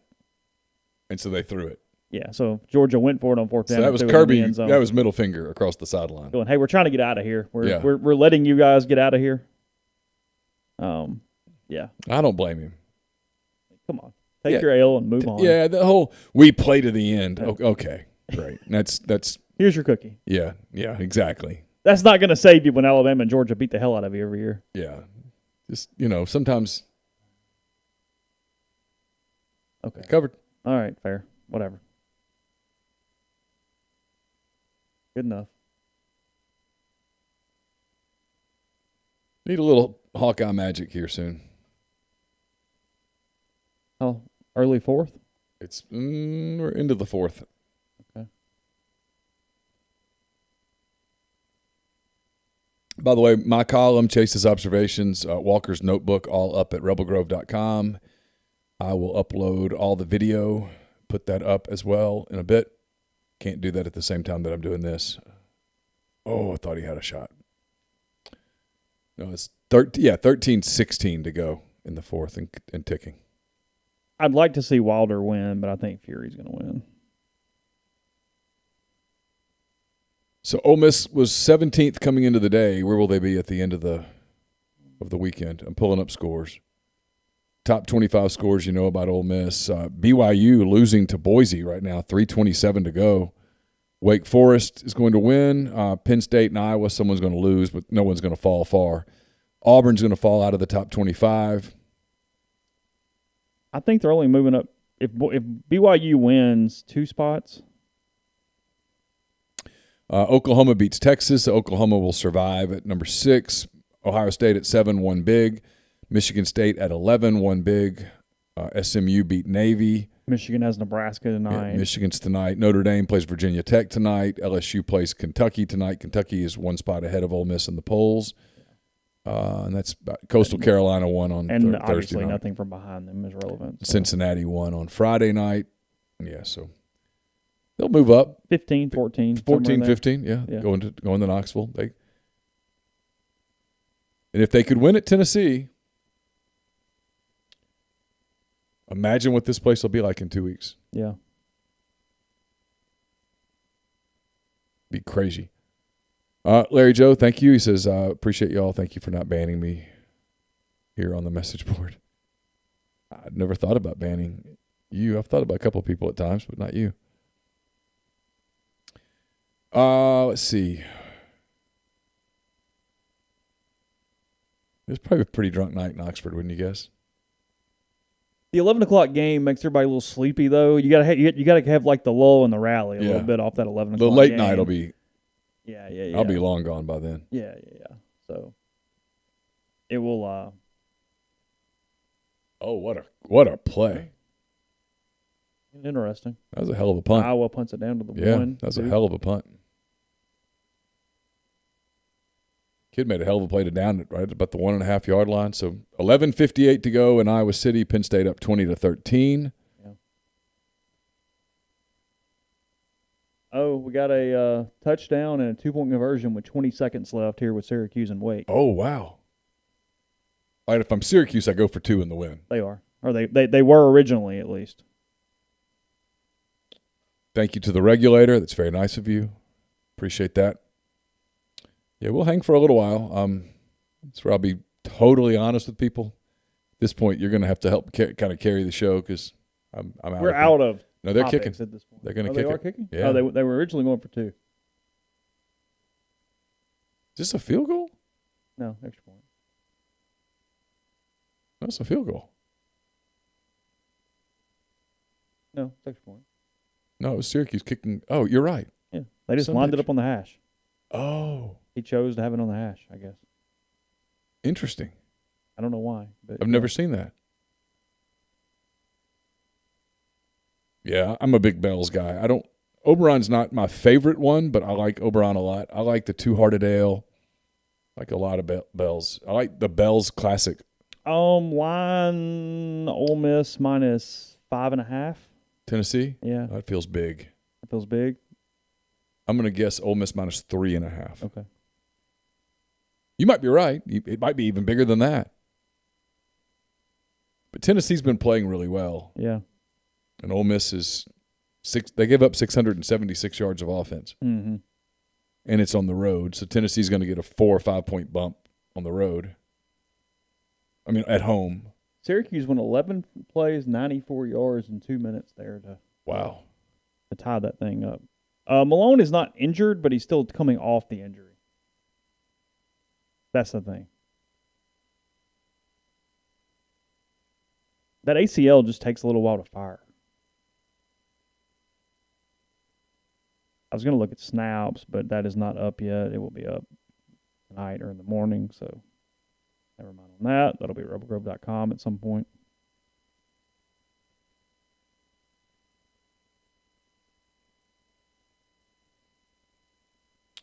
I don't know that it's Tennessee respect, if you will. They've played really well here in the last few weeks. They've scored a lot of points, and people are getting excited. They'll be super ready for Ole Miss. I mean, they will be. That place is going to be. It's going to be hopping. It's going to be hopping. Yeah, I mean, they've beaten 2 bad teams. There's no doubt about that. I'm just telling you, they're going to play with some confidence, and they're going to get geeked up, and there's going to be a lot of press on it. It's Kiffin coming back, all that stuff. It'll be there'll be a lot. That's what I wanted to see. I want to see what happened in baseball today. The Braves were up. Braves are up 3-0 over Milwaukee. That game is in the bottom of the 6th. And then the Dodgers and the Giants play tonight at 8:07 in Game 2 of that series. The Giants won Game 1. Sox and Rays 1-1, Astros 2-0. Yeah. Their series. Yeah. Astros have beaten up on the White Sox. I don't know why the White Sox continue to try to use Craig Kimbrell in a setup role. He's never pitched well as a setup. He's a closer. That's what he is. Yeah. And so when you trade for him, you might as well use him as your closer. They already had a closer. It was a bad trade. Yeah.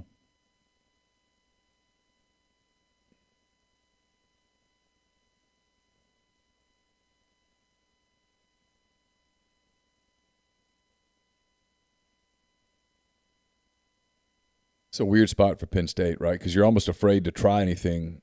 I think you're just punting it back and playing defense at this point. Yeah, you can't try anything here that could turn into a pick or something. What was the Mizzou final? Do you know? It was not final last I saw. Okay. It was like 7 minutes left the last time I looked. It was 41-10. Or 41-14, actually, I think. Oh, they are going to throw it. Oh. Jesus. Oof. Yeah, don't throw. Just give it back. That wasn't too far from being one of those pick six kind of plays. I lose this freaking game by a half point. Which game? Missouri. 41-21. What was the line? 20.5. Which game? Who'd you have? I have Missouri covering. I'm the only person with Mizzou covering. Oh. Well, right now you're down. That's what I'm saying. Yeah. I said if I lose the game by a half point. Yeah. I mean, I lost the game by 1 second, so I don't want to hear it. It's true. I mean, Ole Miss covers if the clock just goes off. Yeah. Somebody's looking out. I tell you what, man, I'd hate to, can you imagine if you're if operator. Arkansas wins today and the clock operator has to get out in public? Yeah, I mean, come on. I think 2016 was rough for me. Imagine what 2021 would be like for this cat. Memphis Rebel says, how's your son's soccer team doing? They won twice today. They have a game tomorrow. They're probably winning about 80% of their games. They have a really good group. They have their club season, the first part of their club season is coming to an end because the high school season's about to start. They've really played well. Their club coach is really terrific. He's done a great job with this group of boys. It's been a lot of fun. We're thrilled with the decision to play for Tupelo. Not we. Carson made the decision. He's been very happy. Loves it. Real Gear Online says, how much do you think going to silent count at Bama contributed to communication issues for the offensive line? Same thing at Tennessee. Nick Broker was asked about that. He said it really wasn't the noise. He said it's just them communicating and making sure that everyone's on the same page. It's something they have to overcome, but I don't think the noise is the real big deal.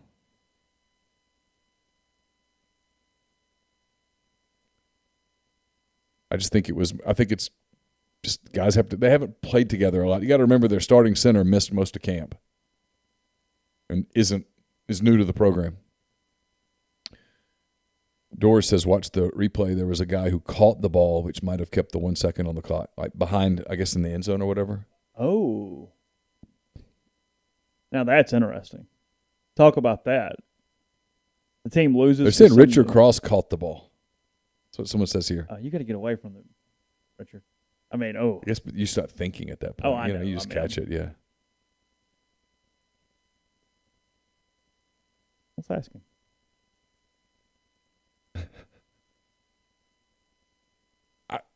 I still think had it gone off, they would have reviewed it and put 1 second on. But the play goes until the ball hits something. But it did hit something. A person. What if the person doesn't catch the ball? I guess if the person moves, it hits the wall, and it's... I don't know. I'm glad we're not having to deal with that for a week. I'm going to be honest. I'm sticking with what I've said all along. It was a really good game. It was well officiated. I think Sam Pittman made the right decision for his team, and I'm glad that that's the way it went.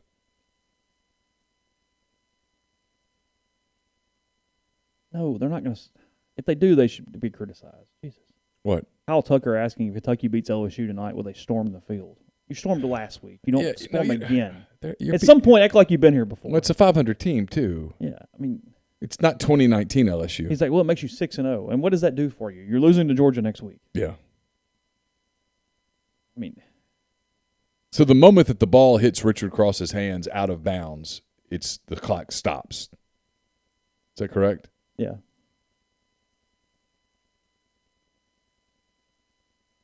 So Richard could have been like the Ole Miss Steve Bartman.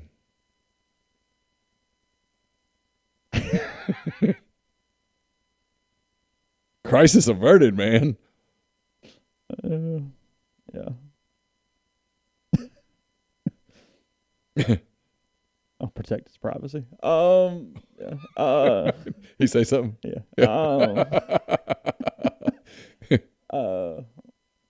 Tell you what you could do with your... No, yeah.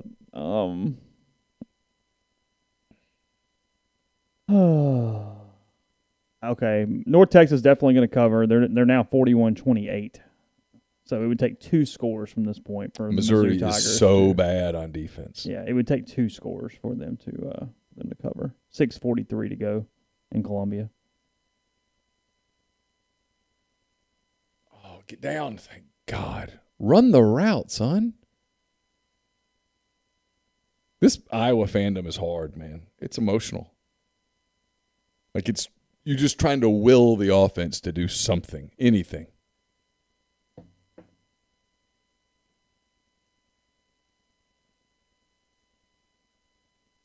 Penn State has scored 3 points on 7 drives since Clifford went out with the injury.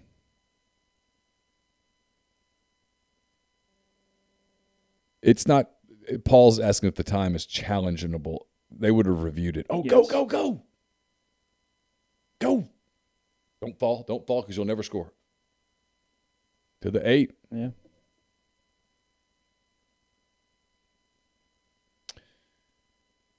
All right.